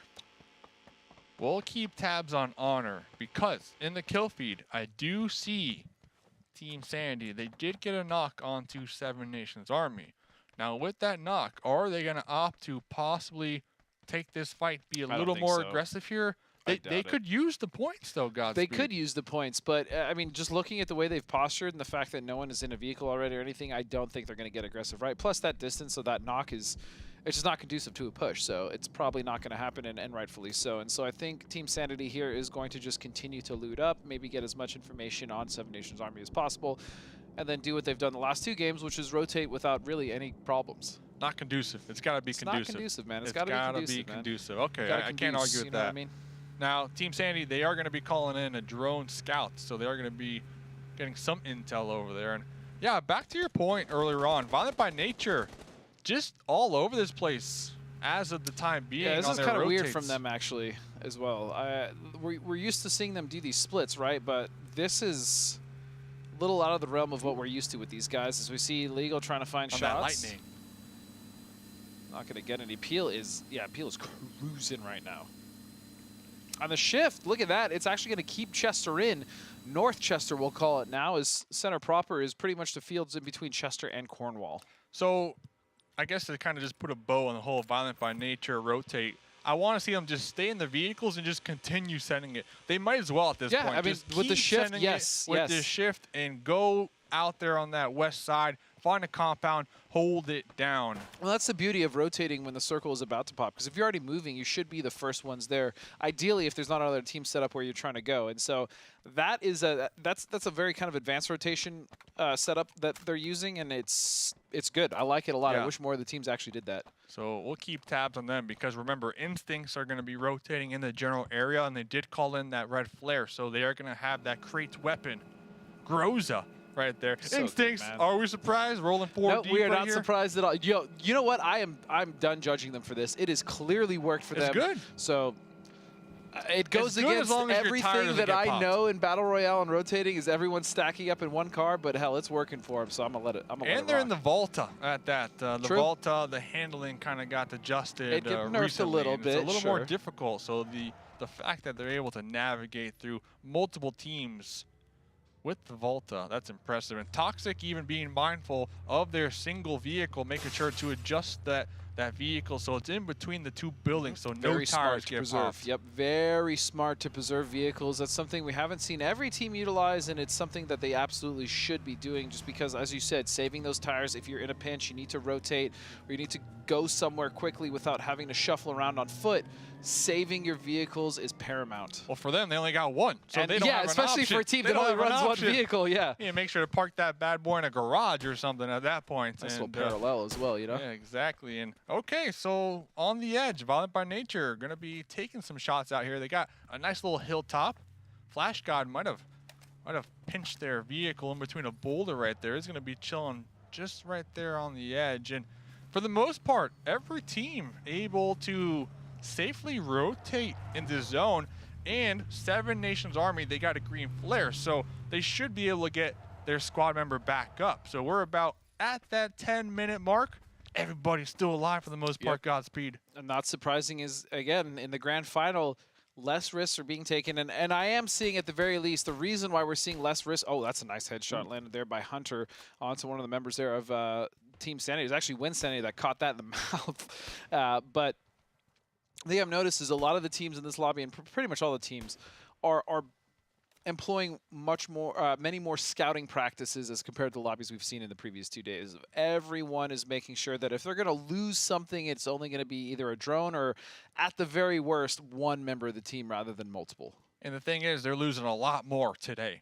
50K, yeah, 30K, that's true. 24K, I mean, that's true. 20K. There's a Every lot placement of is like money. 20K that you're losing. Yes, there's a lot of money on the line here today. Life-changing money for some of these players who are looking to make New State their career out here, their competitive, so far, it's not a bad professional start, career. right? Yeah, pretty 200K for the first event seems pretty good to me, Dave. Pretty solid. Shout out to KRAFTON right there and everybody involved. And the last team to make their way into the zone, the Americas. Once again, this is your team, man. So tell me real quick, Dave, what do you think they need to adjust in order to push themselves from the top 4 into the top 2?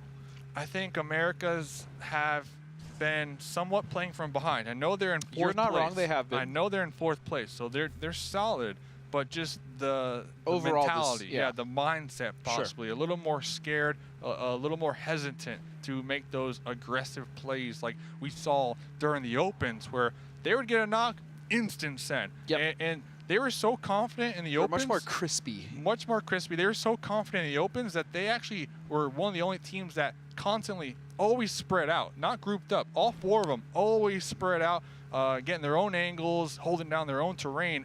Haven't seen any of that here. For a good reason, there's a lot on the line, so I get it. But that pressure, that second guessing their skills, I think is getting to them. I think it's a combination of that and the fact that they've just been punished more here, right? You can make less mistakes as the lobbies have progressed, as we've gone from round of 32 to 16 to now 8. That's really Who juicy. just drove past that? Double flare gun Americans and just fives? casually drove past that, by the way, without looting That's it. so much credit's worth of stuff right there, Dave. The Panthers did that last game, too. They called in the double green flares. And no one even bothered to check. That's You always got to check it. You always gotta check if they would have stopped to check that. Oh, dude, I'm a crate magnet, dude. I don't care if I see gear on the floor next to that crate. I'm still checking out. I'm still checking with the gear? You never know, dude. You never know. Oh, Instincts on the defend right now, Godspeed. Oh, yeah, Instincts now their first real team fight before the end. They've been pretty good at avoiding these team fights and kind of sneaking in and getting the third party when they want him. Luna now looking for something here as he goes off to the backside. He has to be careful, though, because he is going to be open. The knock is going to come out, and it's going to be from Jedi. As Sleep now going to go down, but a beautiful trade there. And all of a sudden, things have slowed down quite a bit now, as it is going to be a 2-on-3 situation. 4 free points. Might be able to get Sleep up here. Jason making the play here, trying to buy room for the rest of his team as Toxic comes in behind him. And remember, Toxic has been quite impressive in the kills, but no, he's going to get traded out. Beautiful going in at 2 at a time. Mexican trying to do what he can on the outside of this building now. Onset is on him to try to make a play. 1v1. It is a 1v1 now at this point. Jason healing on the stairs. And he's just going to have to let the rest of his team get flushed here, Dave. He has to make sure that at the very least he can win this 1v1. But look, Jedi, the one getting the knocks here from Violent by Nature, now pulling onto this. This is a beautiful play. Mexican now going to hold off one. The smoke is going to bloom. It's not going to be enough, but one more member for Violent by Nature to find and clean up here in this compound. Where's Jason? He's still upstairs. Oh, and Sleep is across the way, so if Jason tries to bolt out, they'll hear it. They already hear the thumps from Jason. They know. They know it's one more, right? Oh, they flashed up. Beautiful flash. Push it. Not a play off of it yet. They may have. Yeah, it looks like Peel kind of got caught off that a little. Kind of bounced weird, landed weird. But again, beautiful patience here. They know it's at least one member. They're going to push up together, and that doesn't matter if 1 or 2 knocks happens. That's going to be an easy trade, and I love it by Violent by Nature. Wow. So 4 free points. We brought it up yesterday. They are struggling here today, man. I mean, 4th place, but yeah, definitely not what we're used to seeing. But I know one of their strengths were compound pushes, and the reason they told me that they like to do that is because a lot of these teams, they don't know how to defend properly. They get a little nervous in these close quarter combat situations. But I gotta give it to Instincts right there. Although 4 free points. Looked like they had the advantage with the opening knocks using their utility. Yep. Instincts definitely pulled it back right there. And that's what I mean by struggle. Like, yeah, I'm not saying they flubbed that fight completely, but it's been much more difficult for them to dominate the way that they have, right? They made it look so easy that even a fight like that is so close, you're like, oh, wow, okay, 4 free points. Actually, they are kind of struggling a little bit with some of the teams in this lobby. And then you also have to give it to Violent by Nature, seeing the kill feed and seeing which teams were fighting. Perfection. They saw which teams were fighting. Keeping track of the kill feed. Kept track of the kill feed. They probably had a decent idea on how many were alive from both teams, and they just sent it to take down 2 of the juggernauts in the lobby. Beautiful crash. That's Instincts and 4 free points taken out here this game. That's massive. That was an amazing play from them, and one that I just wish more teams would do, right? That was perfect timing, especially because the fact that Jedi was the one that got the knock on one of the outside members of Instincts, and then they immediately pushed in. Just so well executed. And yeah, as you said, they got rid of 2 of the most, 2 of the biggest threats in the lobby, and now they're sitting very pretty. And you know who that's really good for? The Panthers. Oh, the Panthers. Still alive, 4 up, by the way. With a beautiful split, mind you. Yes, it's kind of being harassed right now, but I still like it. So, if Violent by Nature get another knock on the Panthers, I would like to see them send it.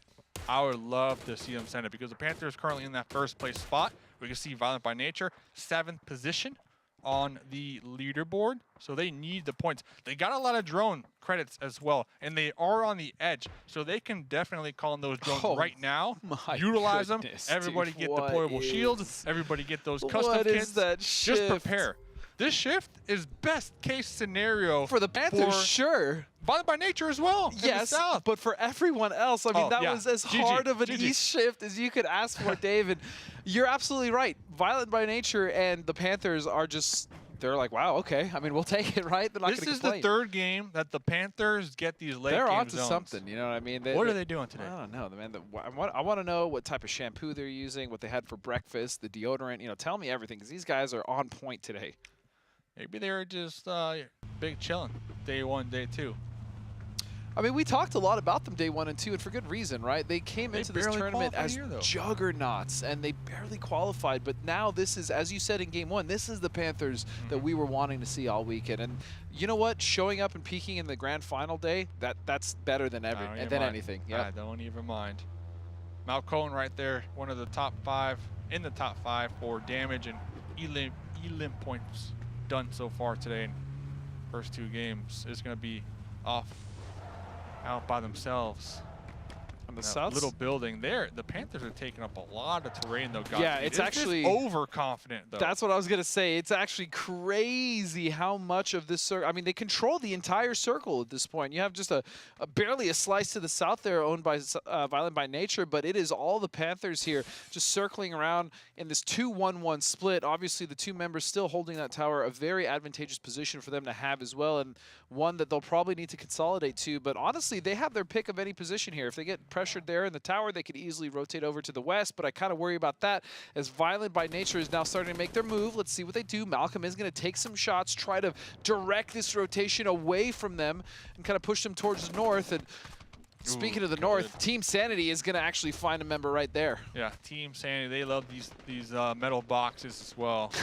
They love these metal boxes, so I feel like the reason we do see the Panthers spreading, taking up so much terrain, is they recognize that Instincts are out, so they can't afford to risk a lot more this game.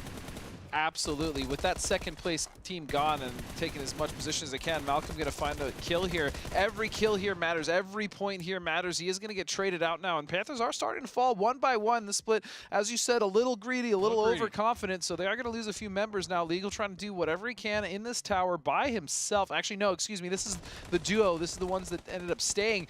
More smokes are now blooming as well. Sevens Nation Army deciding to get involved here. It's going to be versus the Americas, who just fighting for their lives in the smoke here, trade after trade. Angry Boy trying to do his best to stay alive and keep his team in this game, but they are in a rough position, Dave. They're also trying to avoid the Car 98 bullets, the Balties from Legal across the way over there, trying to third party them. So Americas, okay, they're able to defend that smoke, that ridge.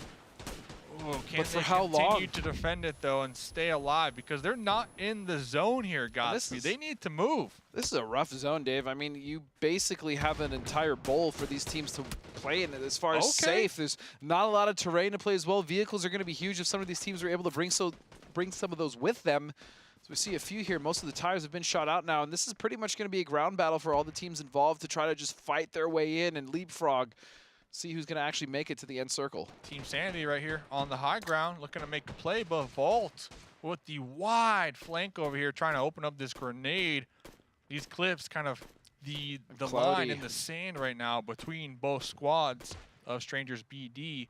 But to make matters worse, the Panthers the duo casually strolling up right there on the low ground. Yeah, and they're actually in. They're tucked in underneath the team of Strangers BD now, and as we look at Team Sanity on the other side of this, they're actually kind of protecting them. So this is really nice for the Panthers. The other side of it, though, look at Violent by Nature, Dave. Yeah, still alive. 5 limb points here so far. Looks like one of their team members were knocked out. They should be able to get the pickup. They might even have enough credits to go for that really risky late game flare play. And the reason I'm pointing that out is because they're the only teams out on that east side. But over here, Revenge popping up, taking some shots at Wynnsanity with the AKM. And he's going to find Wynnsanity there, and still 3 members alive here for Strangers BD, the team that's currently in 8th place. And so this is a massive opportunity with 3 members as well. One of the teams with the most members still currently standing. A big opportunity here to get some points. They just have to wipe down the Panthers. They are going to do it. The Grows is going to do the trick. And now their sights are set on the team of Violent by Nature, rotating on the opposite side of the circle. Wow, Strangers And they got BD. circle. Yeah, Strangers BD too. They needed this Yes. one so badly. Dead last on the overall leaderboard. 3 on 2, but look who's still alive for Team Sanity. It's Sam, it's Maple, and it's Cloudy. Uh-oh. How far can this go? Gonna be As far as tossing you it. want it, Dave. It's got a nice little bounce. Sam on that high ground with the M249. So much control, though. Yeah, there's so much control for Team Sanity right now. So even if they recover, even if they have circle, Strangers BD are in a rough position right now with only 2 members alive, and Sam just controlling this high ground. He's going to find another knock. It's down to 1 member now. It's Golden Boy. Team Sanity, we talked about a little bit of a rough start, but this was their opportunity, and they have played this so far so well, and they're going to find that dinner. It's going to be easy. Wynnssanity's team, Team Sanity, right back in it. Wow, Team Sanity. They needed this winner chicken dinner desperately, and they got what was that, 14? Was that 14? They're at 30 total points. Yeah, 30 total points now, just off of 1 game, and I believe they were in 6th They were down there. 7th. They were down there. And we were even like, oh, is it too late? I remember you were getting a little scared. That's your team today. I did pick them to win this. You were sweating. I was sweating a little bit, which, I mean, I just sweat generally. But yes, for Team Sanity, the way that they had to navigate that, I was a little worried, especially when they lost a member. They lost Wynn, actually. They lost Wynnsanity quite early in that. And so not being able to get the green flare and get the res back, I was like, this is going to be rough, especially going into the position that the Panthers had. But they were able to just navigate that beautifully, man. So keep dropping Chester? I don't mind. All of a sudden, I guess you don't mind. But that is going to be Game 3 for us. Please don't go anywhere. We have the desk coming back. And, of course, Game 4.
After a smoke show of a final fight, we have changed up the scoreboard once again, and now Wynnsanity and his team are creeping close to the top.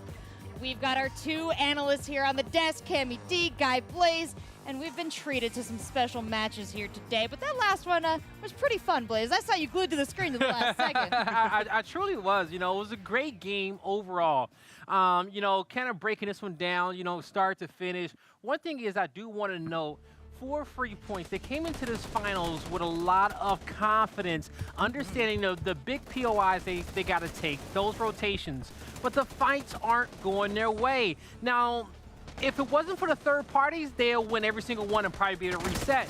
But the team fight time is something that's super important, Cam, all right? Being able to get into the fight, finish it, heal up, reset. And that's the huge thing, but we're looking at the final 8, not the groups anymore. This lobby should theoretically be harder, which means that these teams know that they can go for these third parties. We're not going to have as many teams just try and turtle it out. And yeah, 4 free points might not be fully prepared for that. But as we look at the end game here, back me up, I was yelling at the Panthers. When the circle shifted into this area away from the city, I was yelling at them to all commit to the hill. They didn't. They tried to go for a 2-1-1 that, as you would imagine, got torn to shreds, and it was actually Team Sanity to take that hilltop, and you saw just how many points they were able to get from that position. They were 6th place, I believe, coming into this game. Yeah. Now they've catapulted themselves up to 3rd within spitting distance of first. And Strangers BD had themselves a good game making it to the final 2. They were in last place, and now when we talk about how the prize money, the breakdown, they're right behind Violent by Nature in those bottom 4 teams, and so that's super important to note it. And to go back to your point, Cammy, on the Panthers, they absolutely threw that late game circle. They almost had 3 perfect games, but as he said, they played the 2-1-1 there at the end. And so at that point, Rachel, if they would have all 4 been together there as a unit, they predicted the circle, and it came right to them, a little in-game luck as well, they would have came out on top with 3 dubs. But in hindsight, it worked out for them because they stayed in first place. The top teams got taken out as well, but they didn't get as many points as they could have. No. Listen, this isn't about it working out for the Panthers. It was just worse for the teams in 2nd and 3rd place. So yeah, that's working out. That works out great. Worked out for the pit. In hindsight, hey, they still in first place, and so they get to take a sigh of relief as their competitors still got a long way to go. Absolutely. Yeah, there's still 3 games. We're only halfway through the day here of the final 8 at our new State Mobile Mashup Grand Final. And I would say, gentlemen, I'm going to give you each a moment here because I've been asking you to reflect. I've been asking you to pick teams to keep an eye on. I want to actually have you look at the end of our standings right now. We've got some teams, Strangers BD, you were watching them pretty closely throughout the weekend, Cam. I asked Blaze before, but what can they do to kind of pick it back up again, get back in this fight? They got to get kills. We saw what happened in the qualifiers. They got so many 2nd and 3rd place finishes. Their placement points were looking above average. They weren't amazing, but they were still above average. But the kills just were not there at all. Third-party kills, aggro kills, where do they got to be, though? Somewhere. They got to find them somewhere. Like, the ratio between placement points and elimination points right now, it's not the worst, but they're at the bottom of the scoreboard. Like, the point is they got to actually start getting fights. They can't just keep trying to crawl into the late game. And not every game is going to go like the Island game went the first game yesterday where they're able to clutch it out and get the 2-kill victory. Yeah. You got to actually start to get kills in the mid game if you want to get points. Yeah, that is very, very true, okay? And I will say, you know, to kind of get it set up for the next game is that when it comes down to 4 free points, I think we'll see them slow it down going into this our 4th matchup. We're halfway through. They haven't had the performance in which they want. So slow down. Let the rest of the lobby, the rest of the lobby is prime for the taking, okay? Let these guys fight first. They're not thinking about you in and of this moment, and just play for those late game victories. Get those big boosting points from the first places. Also, we haven't seen a lot of Mexican just yet, all right? His teammate Toxic has been frying, and he is the kill leader for their team, but with the Mexicans' performance as of yesterday, we could see Instinct shoot on up to first place. That's true. If his teammates can open the door for him, he can get on in there. And we've been having some great analysis from our desk here, some wonderful thoughts from our casters throughout the game. One of those, of course, being Godspeed. We're lucky to have him here on the team as a former competitive player on PC, and he brought that knowledge in a big way to the New State launch tournament where he competed against some other familiar faces from our mobile mashup. Let's check in with Godspeed and see what he has to think about making the transition to mobile. As far as grip to recommend to start with, I would just go with the 2 thumbs. Pretty simple. Not very straightforward, very similar to a controller or pad if you're used to playing any console, which most people can be. You also have the 4-finger layout if you like to spread out your buttons and put some things as far as the shoots up top, or if you want to get really crazy, you can lay the pad or phone down and use 6 fingers, which for me, I don't have the brain capacity for that, so I just use 2 thumbs.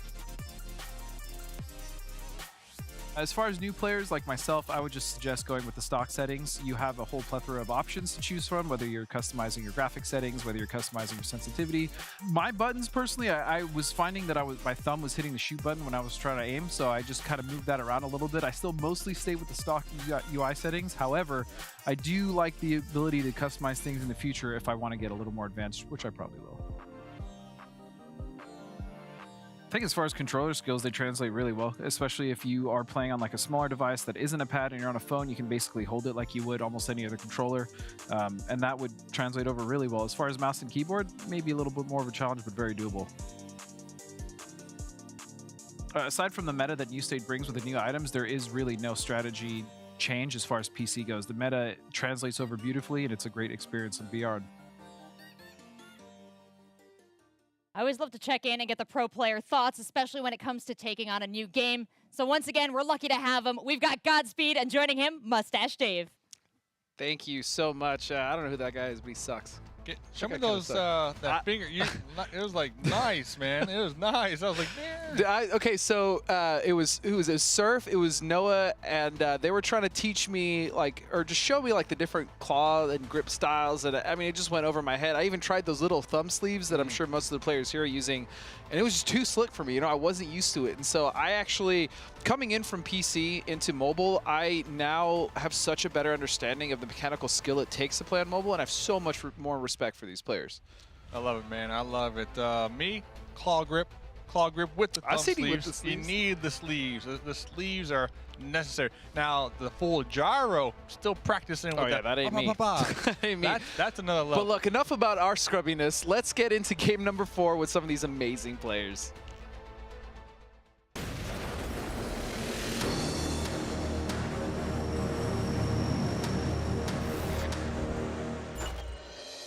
Game number 4, Dave. Only 3 left in this grand final, and still so much to play for. And still, it's nobody's guaranteed win, right? No one's bagged this up quite yet. It's anyone's game still, Dave. Yes, sir. First place, $50,000. Okay. Second place, $30,000. Third place, $24,000. And fourth place, $20K. But Godspeed. The zones, man, the zones. Where's that east side love? Where is the east side? Yeah, we've been all love? West Coast, baby. I mean, I am West Coast, right? So for me, I'm pretty happy with this, but we are missing some lovely places on the East Coast. Yes. Dave, I know you're East Coast, so I get it. But looking at this, Chester being in the center, nothing's changed there, Dave. Team Sanity, Seven Nation Army. Well, you know, after last game, hard to argue. Hey, do what you want to do, Team Sanity. Do what you want to do. 14 elim points they were able to acquire last game alone, and well, that was a game changer for them right there. That really shot them up the overall leaderboards. And looking at the numbers here, well, we'll get back to that here, Godspeed. There's some Golden Boy P19 There's some shots out there. Some shots being fired for sure. I believe most of these are long range, but the one thing I noticed is that there's actually a massive clump on the east side of this circle, which actually hasn't really been happening in the other zones, which have been very similar. And so I also want to touch on something that the desk was talking about, which is 4 free points, right? Normally, they've been kind of crushing these team fights, even when they've been getting third-partied, but it's been a little more difficult for them. And for a team that we're so used to dominating, I mean, they're in 6th place with 16 points. They're not even kind of near the top, which is, again, unexpected for this team. Singularity. Well, oh, you actually almost got a knock there on Second chance. Aaron. Dave, I get so nervous when I watch this team rotate, man, in one vehicle. It drives me. It doesn't drive me crazy. It just drives my nerves. Pop the tires. And back to your point about 4 free points. I think they somewhat underestimating the skill sets of the rest of the lobby. Yeah. Yes, I think that because the third parties have been the biggest issue. Yeah. Before, when we see them make these compound pull-ups, we really didn't see that third-party potential, right? These other teams would see the kill feed, maybe even see the fight, but decide to turtle up, go for that late game, not expose themselves to 4 free points, because in the third-party team's mind, once when 4 free points were done cleaning up that compound and you're shooting them from some other direction, they're just going to clean it up. They're going to next, go towards you next, right? But in this lobby, the caliber of the teams, and they're like, all that's the fine, bring it on. Bring it on. That's exactly what they're saying. All the games they had, these players are definitely prepared to defend themselves against arguably the best team in New State North America for free points. Well, so they have been catching some static here today. It also goes to show you, I mean, there is no best team yet in the Americas, right? We're so... That's your opinion. Well, I'm just saying, we're so new into this, and this is our first grand final. We expected them to be the best team, and up to this point, sure, they've been the best team, but when it comes down to it, every single one of these teams is competitive at this level, and this is proof of that, right? They are starting to struggle a little bit as the other teams have started to adapt and understand how they play and how to kind of punish third place. By the way, shout out to Luke B. That last game from Team Sanity, the second highest single match score of the weekend, right behind 4 free points with 25. So that was the second highest points per game here so far. Look at the elims here of Instinct. 18 eliminations, almost 5,000 damage, 15 knocks. I mean, for a team that tends to not fight very early or try to avoid the early game kind of shuffle and scuffle, they've been doing a really good job of cleaning up kills and getting some knocks and putting out the damage. Second place. I hear second place is not bad. Not bad. Not a bad place to be. If we were to end right now, that's $30K. $30,000. Not a bad weekend decent indeed. money right there.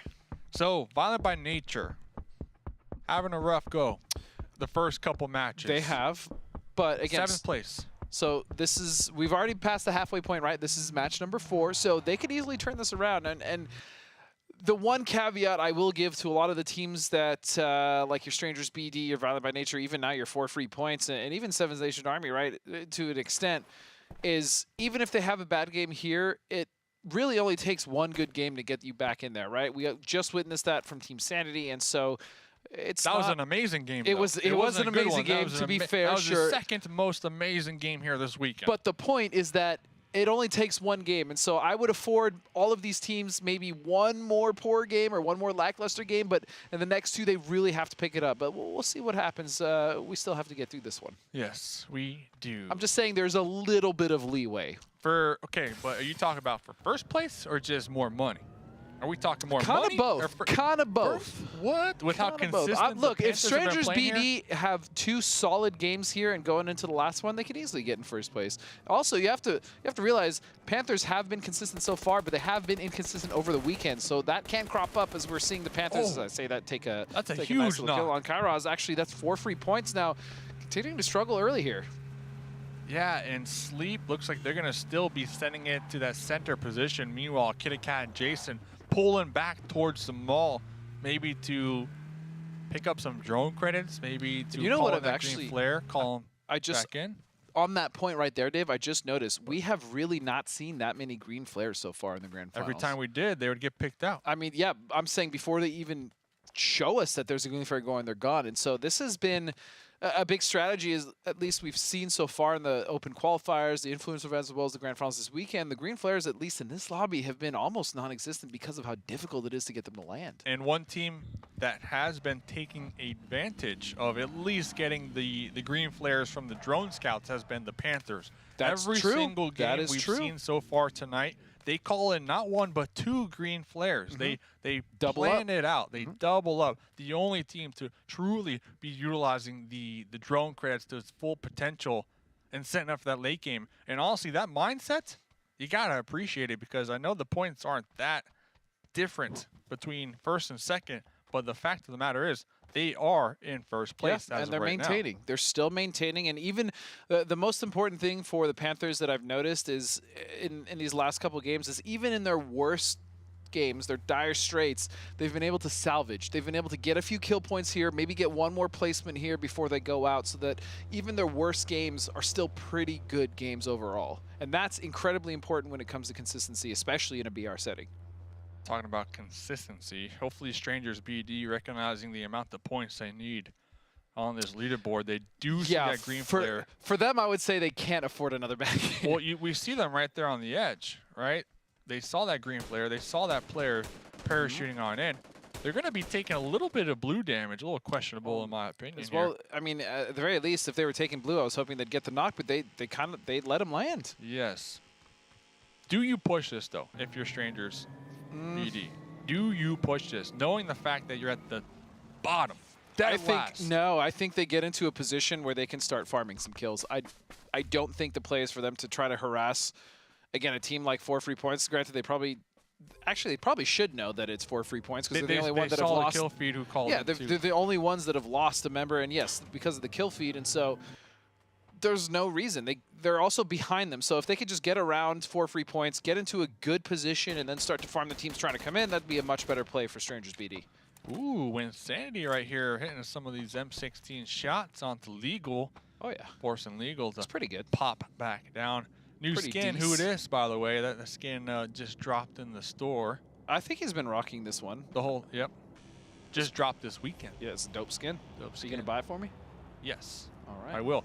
Remember, didn't we say if Wynnsanity win this, we're gonna do that little dance today? Hey, I'm holding you accountable. Why would you even bring that back up, Dave? Like, Everybody what are you forgot doing? about it, but I'm bringing it back. Oh man. Just saying. And talking about this next zone, it did somewhat center up onto Chester. So this is really good for Team Sanity. This is really good for Seven Nations Army, who like to drop here.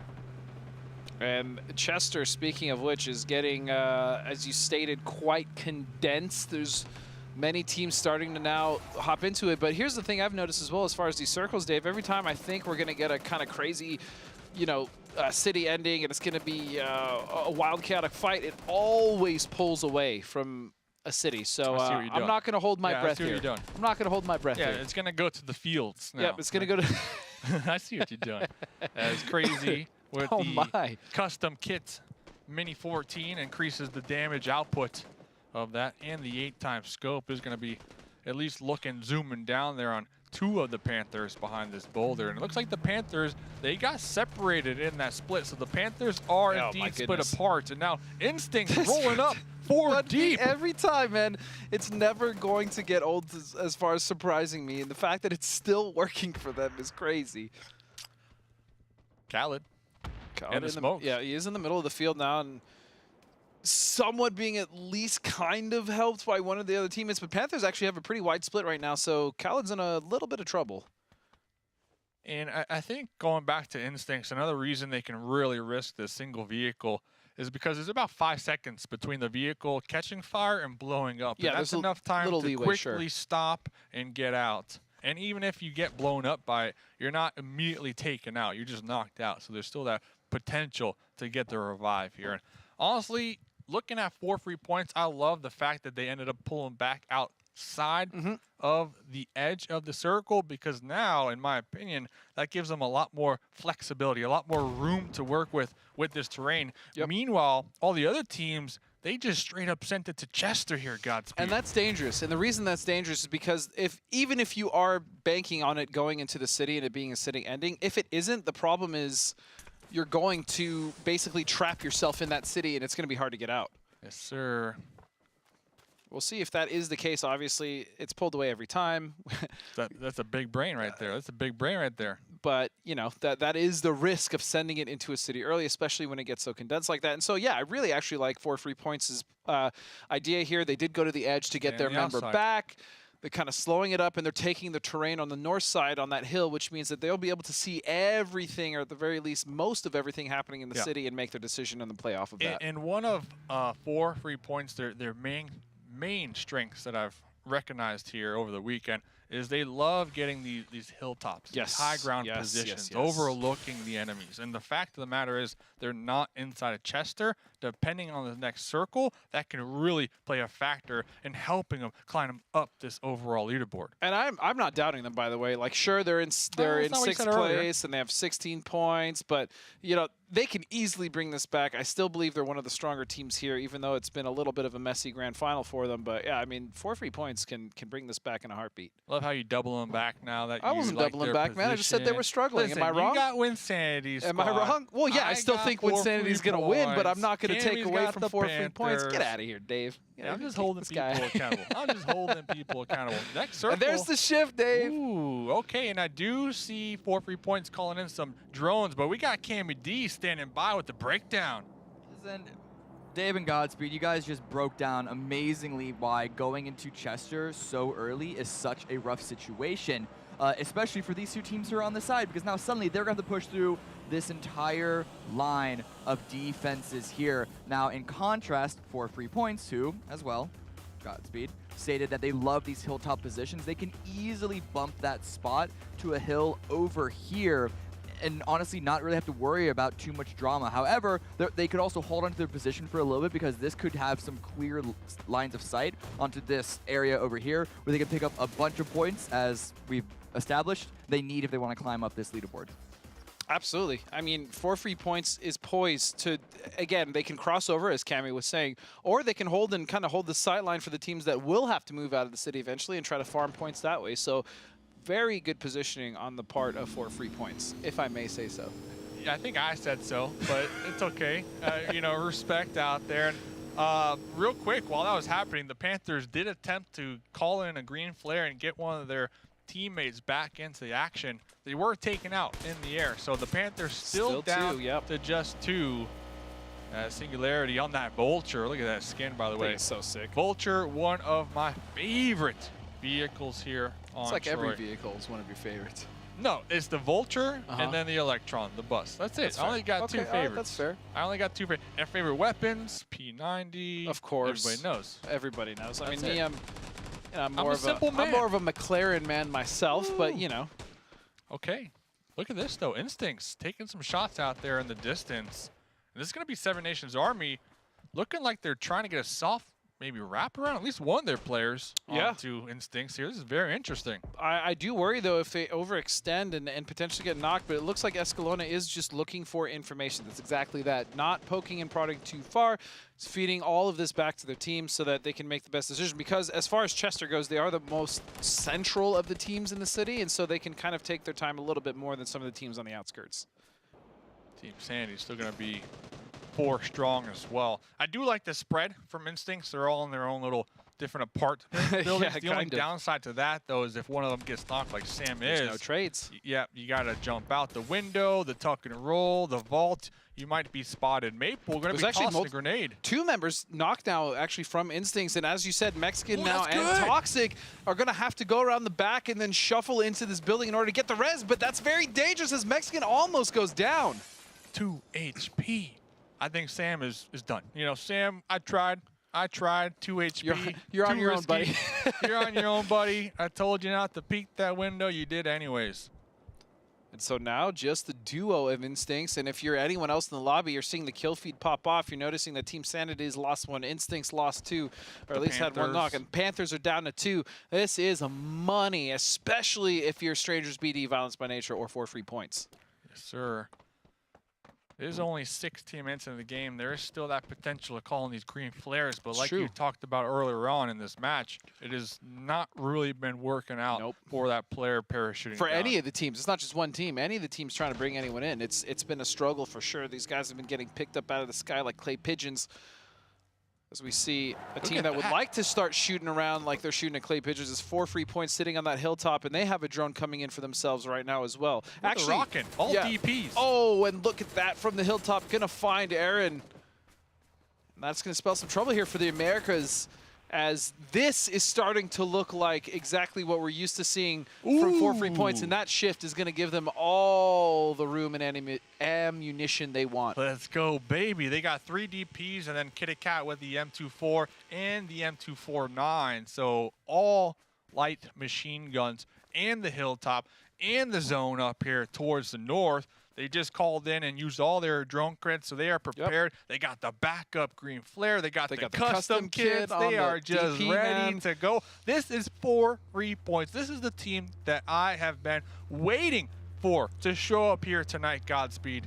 Absolutely. And again, I wanna just give a shout out as well to the weapon balancing. On PC, like you don't really see people rocking DPs or Tommy guns or, you know, any of the real variety that you're seeing here in New State. And like just seeing people with the DP landing these types of shots on mobile it's truly impressive as Kairos just lasered Maluma out of the air. Hey, 4 free points are like, keep sending them. Oh, keep yeah. sending them. We Like I need said, the skeet points. shooting on that hill, man. That's exactly what they want to do. Oh, Team Sanity driving through on the road right between Violent by Nature. The vehicle it's is about to smoking. explode. It's on fire. It goes kaboom. And how Who's many are alive? left? Maple. None. Oh, they're all dead. Team Sanity is donezo. Wow. After last game, Trying to take a massive page game? out of Instinct's book. Only they can rotate in one vehicle, you know what I'm True. saying? Yeah, yeah. Hey, Instincts are the only team They're the that only can ones do that get away with that. But even still, Team Sanity going down early, Dave, is huge for the rest of the lobby. Yeah, that's a big one. That's a big one as we do see them currently in 3rd place. So that really opens up for Seven Nations Army. That opens it up for the American. Everybody beneath them practically right now. Even better for the teams above them, right? Instincts and the Panthers are They're now just close. like, all right, one of the biggest threats is now down. We get to kind of just take a little bit of an easy breath. They still have quite a lot to deal with in this game, but that's going to help them out a little bit as far as the pressure. Instincts are about to be taken out too. Same could be said with the Panthers, in my professional opinion. We got Instinct Sam just running across the road. Nobody's Do they not hearing know this. In the blue, about him? this is Seven Nations Army. Oh no, there's no way. They have to hear his footsteps. There's no shot that they don't hear that, especially because you're now hearing shots ring out from above, and it's very much now a tale of which team is going to walk out of this one alive. Sam's going to find the first knock there. Instinct there on the bottom of the building, but the blue is starting to push and encroach on this position, so both teams need to make this fight happen, and they need to make it happen fast. As Sam getting in a vehicle, maybe trying to get away, and it's That's mine. not going to happen. Nope. Zaza says, no, that's mine. That's my car. That's my car. And Kairos going to find one as well from the distance. A little third party happening. Toxic in the back. Isaza just trying to survive. The circle is shifted. It has gone all the way north, and this spells trouble for every team now in the south. Instincts and both the Panthers are down to just a solo left. Toxic from Instincts, Malcone from the Panthers. Meanwhile, 4 free points up here on the high ground Just still. chilling. Just chilling, third partying, taking shots at anything that moves. Toxic, though, still in the blue, still surviving. Was able to loot some additional crates. We see them get chunked out there in the distance. So these are the 2 solos here we can see in this shot. Just trying to survive. Malcone might actually take out Toxic as Toxic makes their approach. The most important here for Malcone is that he just survives. He's in the circle. He has a somewhat safe respite here from the rest of the teams. And at the very least, he can get a couple placement points and survive the chaos happening around him and some of the teams falling. And so as a solo, there's still some to be gained. Don't forget, as you stated, Instinct's final member of Toxic is trying to find his way in. In fact, he might run right into Malcone, depending. And we look at the south side of the circle as well. Violent by Nature is a full form and They're in trying fifth to now. make it in. Look at the score, 23. Yeah. Oh, Very close. man. And even at the top, 43 to 36, I mean, the point disparity is starting to melt. And those are 2 solos. As the game is going by, exactly, and you kind of don't feel like the Panthers or Instincts are really going to get that many more points in this game as solos, especially with the circle and the teams that are still left alive in the positions that they hold. Oh, Jedi. Got him. There goes Jedi. Instincts. Yep, that's Instincts. And that's Another huge for Malcone. top team falling early now, and really the only teams that are starting to make it to this end game, at least in this game, are the ones that desperately needed the points, and they're bringing it back, Dave. Yeah, they are indeed. And Americas are doing a great job at pretty much gatekeeping 4 free points. They did end up taking out one of them. Meanwhile, in the south, you got Violent by Nature all spread out there on the edge, just trying to get as much intel as possible right now. Godspeed. And all this information that they're gathering is going to be vital, knowing exactly where the final players are in these positions. Even if they're kind of entrenched in these buildings, at least they know they can throw some utility there, block the windows with some smokes, or throw some frags, start to push, and all this information is going to be huge. But wait a second, Malcone, he's not done quite yet, and he's going to find a member here of Violent by Nature. That's going to be another point going his way, and every single one that he gets here is going to be huge in helping them out going into the final 2 games. He's not giving up yet. You know,